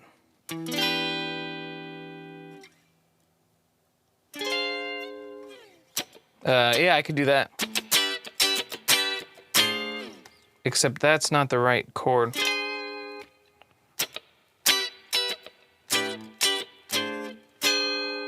I don't like that. Doesn't help that I'm slightly out of tune. Okay, so I'm just trying to smooth it over.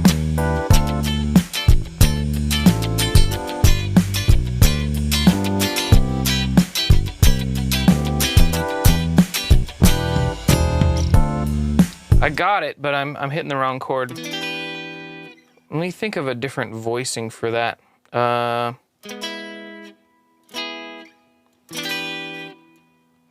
Ooh. I guess it is kind of a...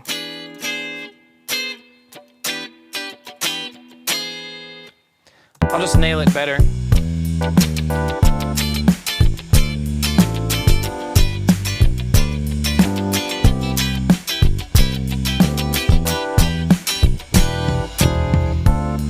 Okay, I didn't nail it, but it's gonna sound better. So let's see how this crashes into that next section.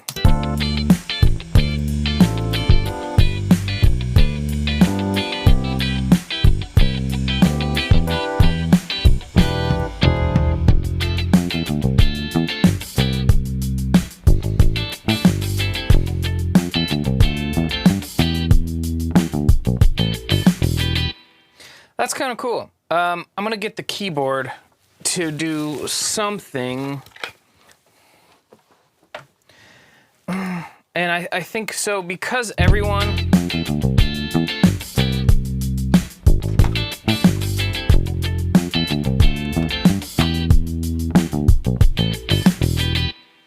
I also would love to get a better bass tone, but it's kind of fun just doing everything a little raw like this. I think with the keys...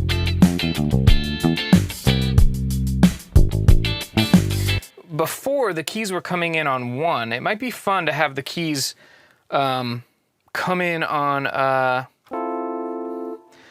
on each snare.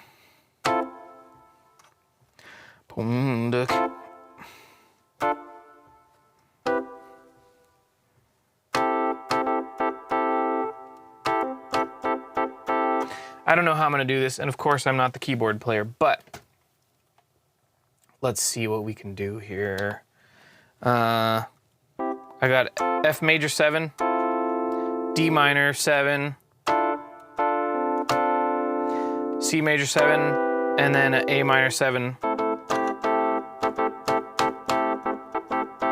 And I kind of want to do a fun rhythm there, but it might be too busy. Let's see.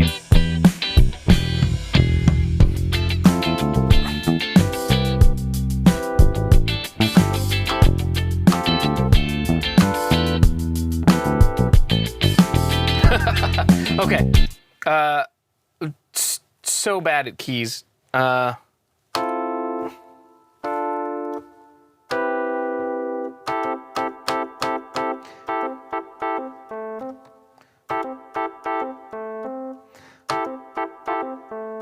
I'm just trying to do something that makes it feel nice. Let's see.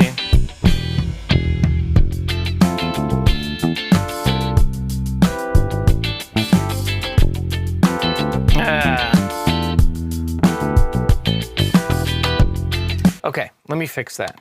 And again, I'm also being here to be like, look, you don't have to be good at every instrument to play those, to mess around with those instruments, right? I am atrocious at keys. I just fixed my timing with a button.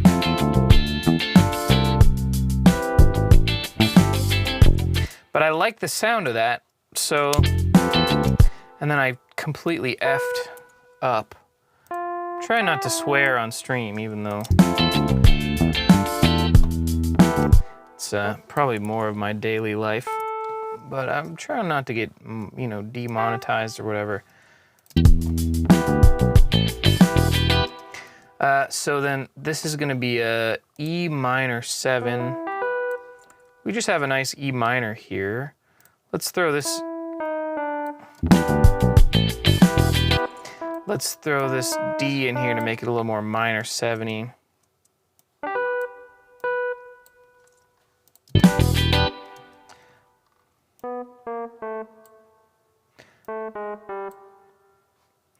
And I'm just kind of messing with the voicings.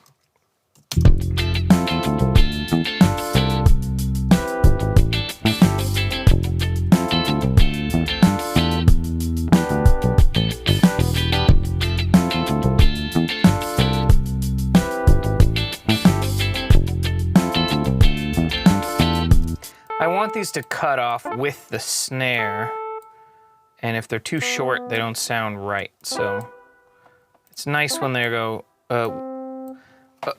another big thing about playing instruments is it's not just when you start the note, it's also when you stop the note that makes things feel good. And with bass in particular and keys, instruments that you can actually stop playing instantaneously, the timing that you lift your fingers is as important as the timing that you start. So let's see.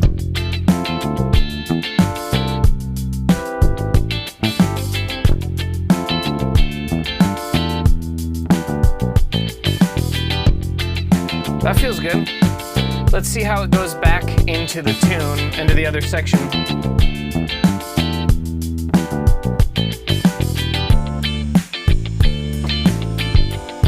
So again, I'd have to do a little smoothing over there, but let's make sure it feels good getting from that section back in after all those little changes I made. It's not gonna be perfect.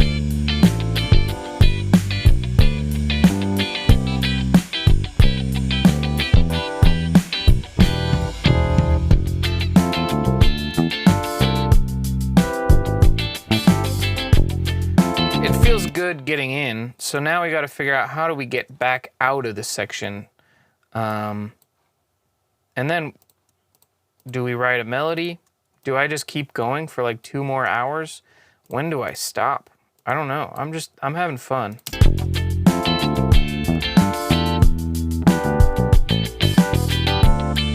So I think what I want to do is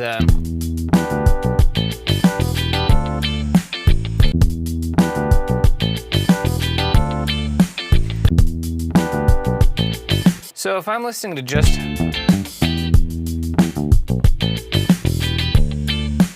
those sections actually feel like they bleed in nicely, but the keys feel a little janky. So I think I need to simplify the keys from here to here.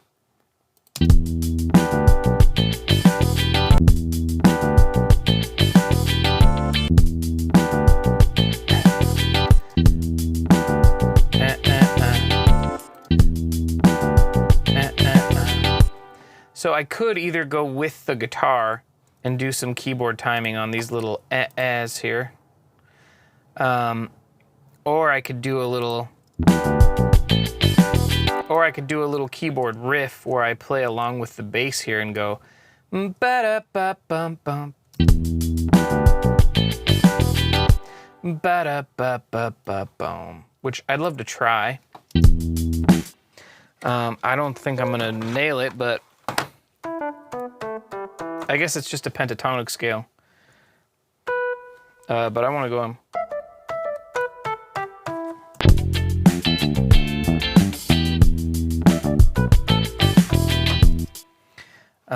and again,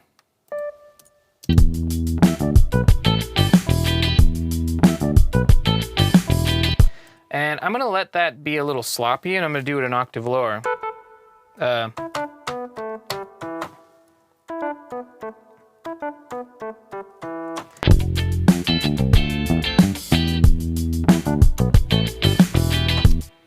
So let's see. Oh, can I join both of them? I see.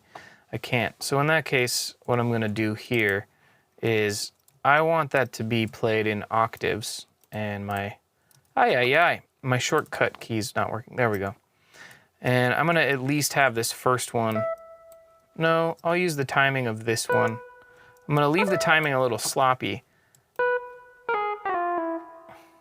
And I'm going to na-na-da.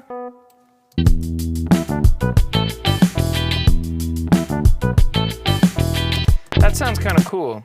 So now I'm going to join these two together. And then I'm going to figure out how to go, let's see.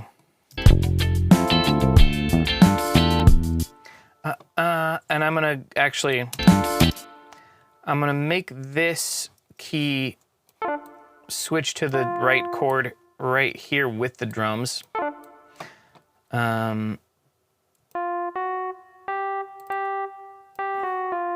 Except what section am I on? I'm going to from C major 7 to E minor. Is that what it is? Oh, that's right. This is the chorus. So I'm going F, D minor, E minor. And I'm going ba like this. Let's see if this works.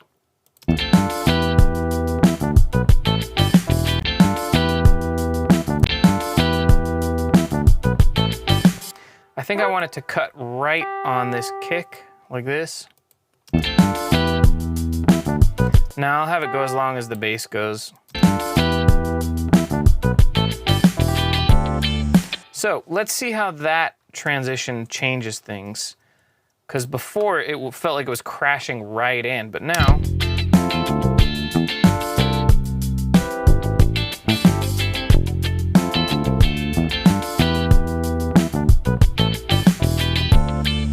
there we go. Now we got some transitions that feel nice. So part of what I did here was I noticed what about my loop was making the next section feel janky, and when I listened here,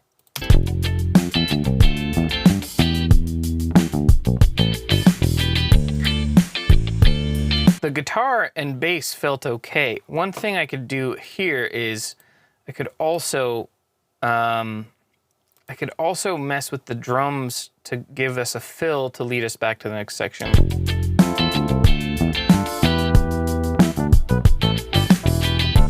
And that would probably look like, I might have to loop this.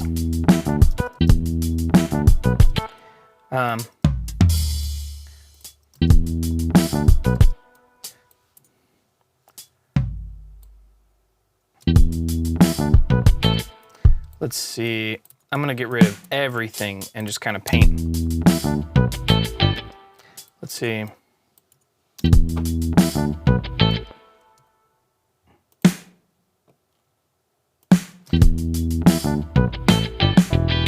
Oh, that's kind of fun. Badum.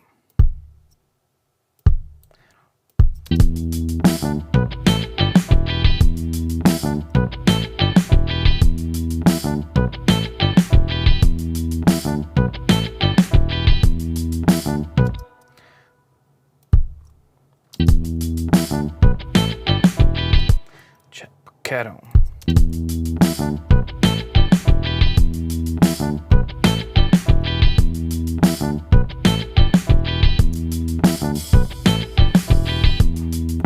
So now I have got a fill that sort of matches that keyboard line. Let's see, I'm gonna go from way over here and I'm just gonna give a listen to how these sections do little transitions into each other and see how it feels.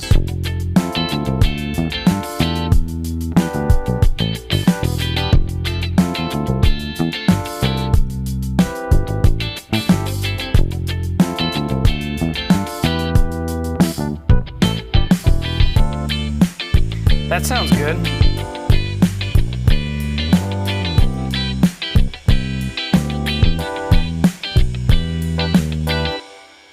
Cool. Oh, that all feels pretty good to me. I think from here, there's a lot of stuff we could do, but I think, you know, writing a melody would be cool, but how long have we been? We've been going almost 2 hours here.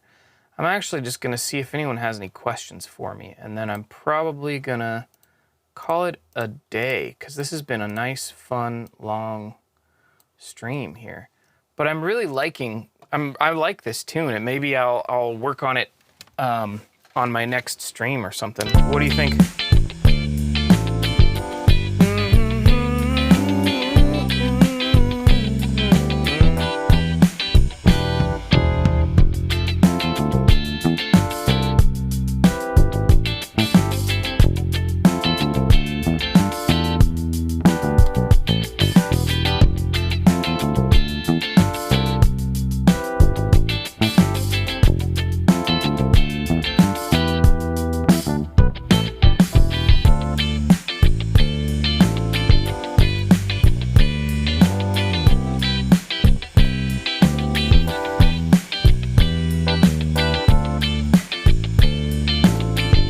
I think what I'm actually going to do for a few minutes here is I'm going to get into producer mode a little bit and make things sound even better, because I'm actually not loving this kit. I'm gonna keep it just in case I mess it up, but I'm gonna actually copy all this MIDI down here, and I'm gonna find a different kit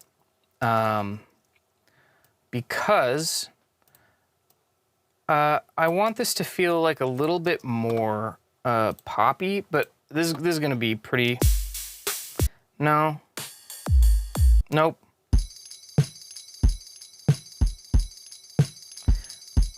Parts of this kit are kind of sick, but these are crazy. Nope.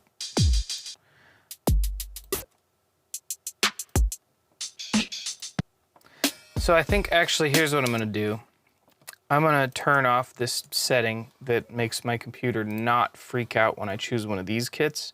And then I'm going in here and I'm gonna pick a drum kit, but I'm gonna do producer kits. And I'm going to go in with the, we started with the Neo Soul, right? I feel like this is gonna sound better with a different kit. Yeah. Something more along these lines I think is gonna be so much nicer. So I'm gonna, yeah. So let's see here.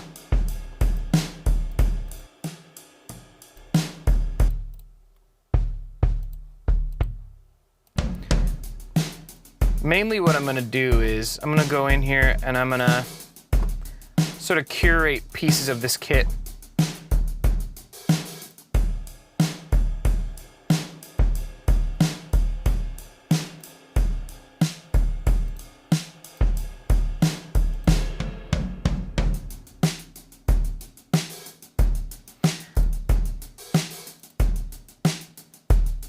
There we go. I just want room B instead of room A. So,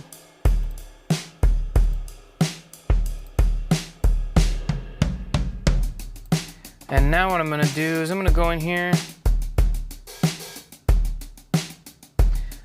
and I'm actually gonna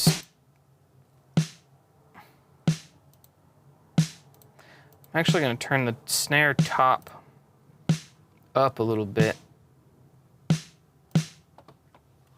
Oops, very much the wrong button here. Hang on, limiter.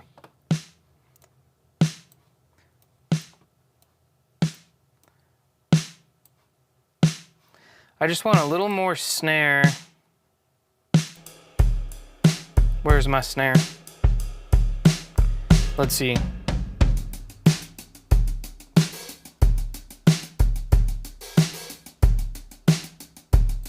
Yeah.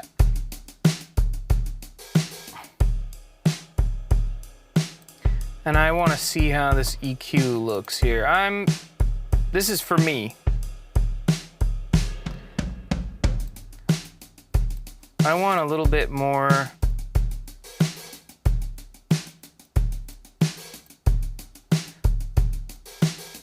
The kick out might be better for that. I just want the kick to be a little more. There we go. Now I'm gonna hit it with this EQ. Okay, that's better. Now this guitar, I'm gonna skip it and I'm gonna go to the bass and I am going to hit it with where am I going? With the bass amp designer.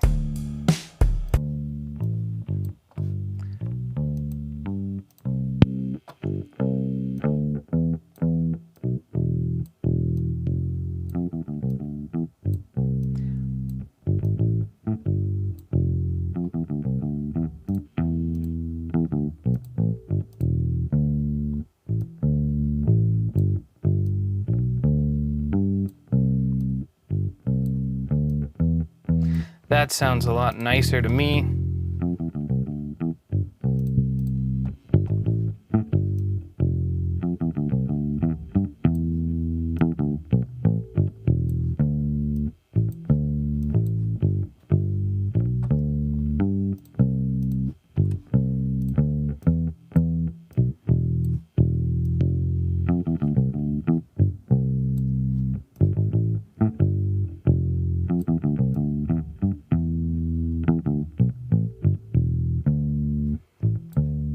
I'm trying to find little spots here. That's better. Okay, so now let's blend this together. I'm gonna blend this with the drums.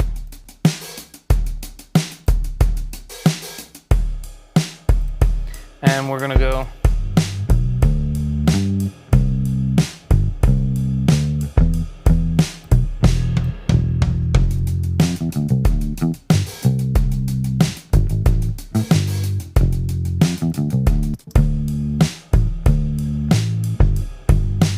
That feels better.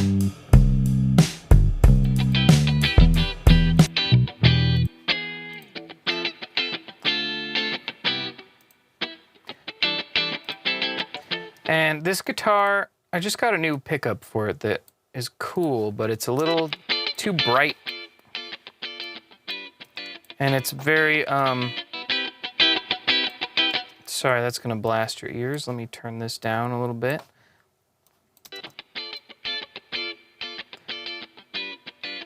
It's just surprisingly spiky. And I think this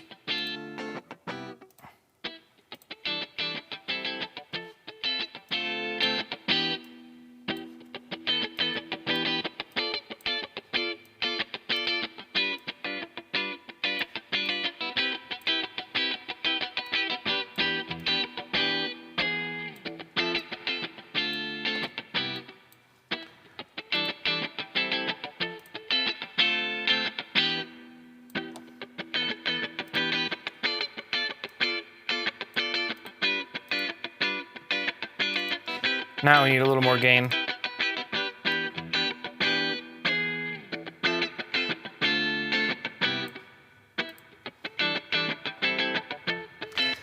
That's better. Let's see how this mixes in now.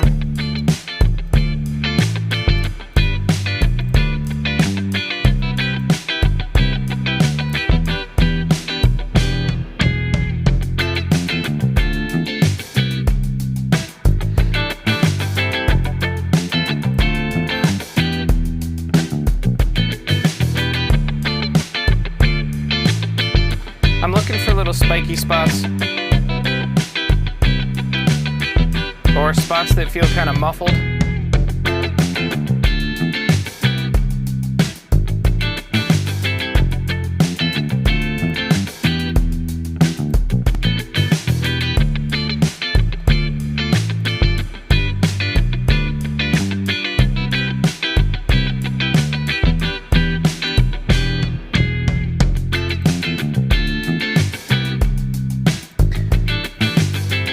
Now these keys.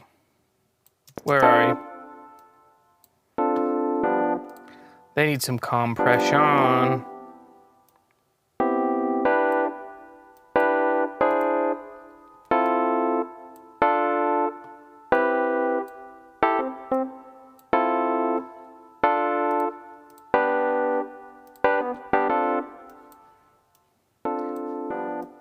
Let's see.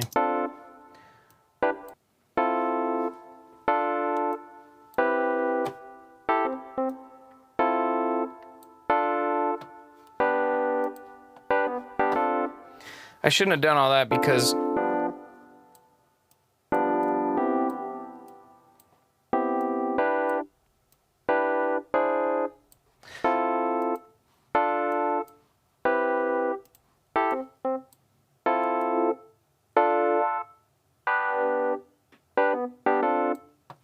yeah.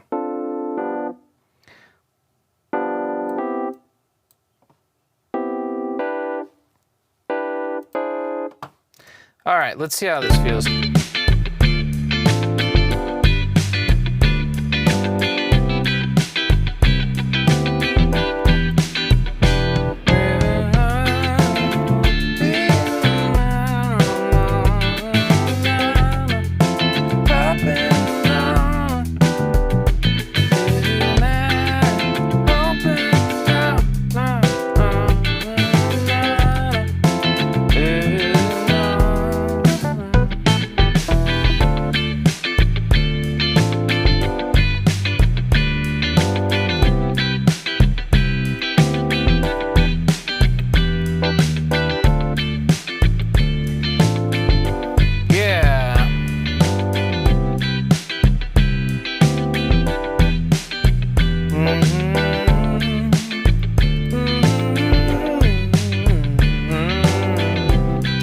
Okay, I did that without saving at any point, so I'm gonna do that now.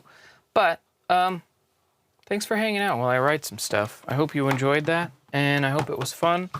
And I don't see any other questions, so I'm gonna call it a day. Would you like to say hi to Betty, who is finally waking up? I think she heard me giving that I think I'm done energy. Betty, you want to say hi to the people before we leave? Did you have a good nap? You've been sleeping all day. Yeah, look at you. I know what you want. It's about that time, huh? Okay. Well, everybody, thanks for hanging out. Oh, and of course, if you've made it 2 hours into this live stream, where I'm just kind of writing music, having fun, you really, really might like my Patreon. I have a live Q&A every week. I have a community challenge where I write something like this and encourage you to write a similar thing.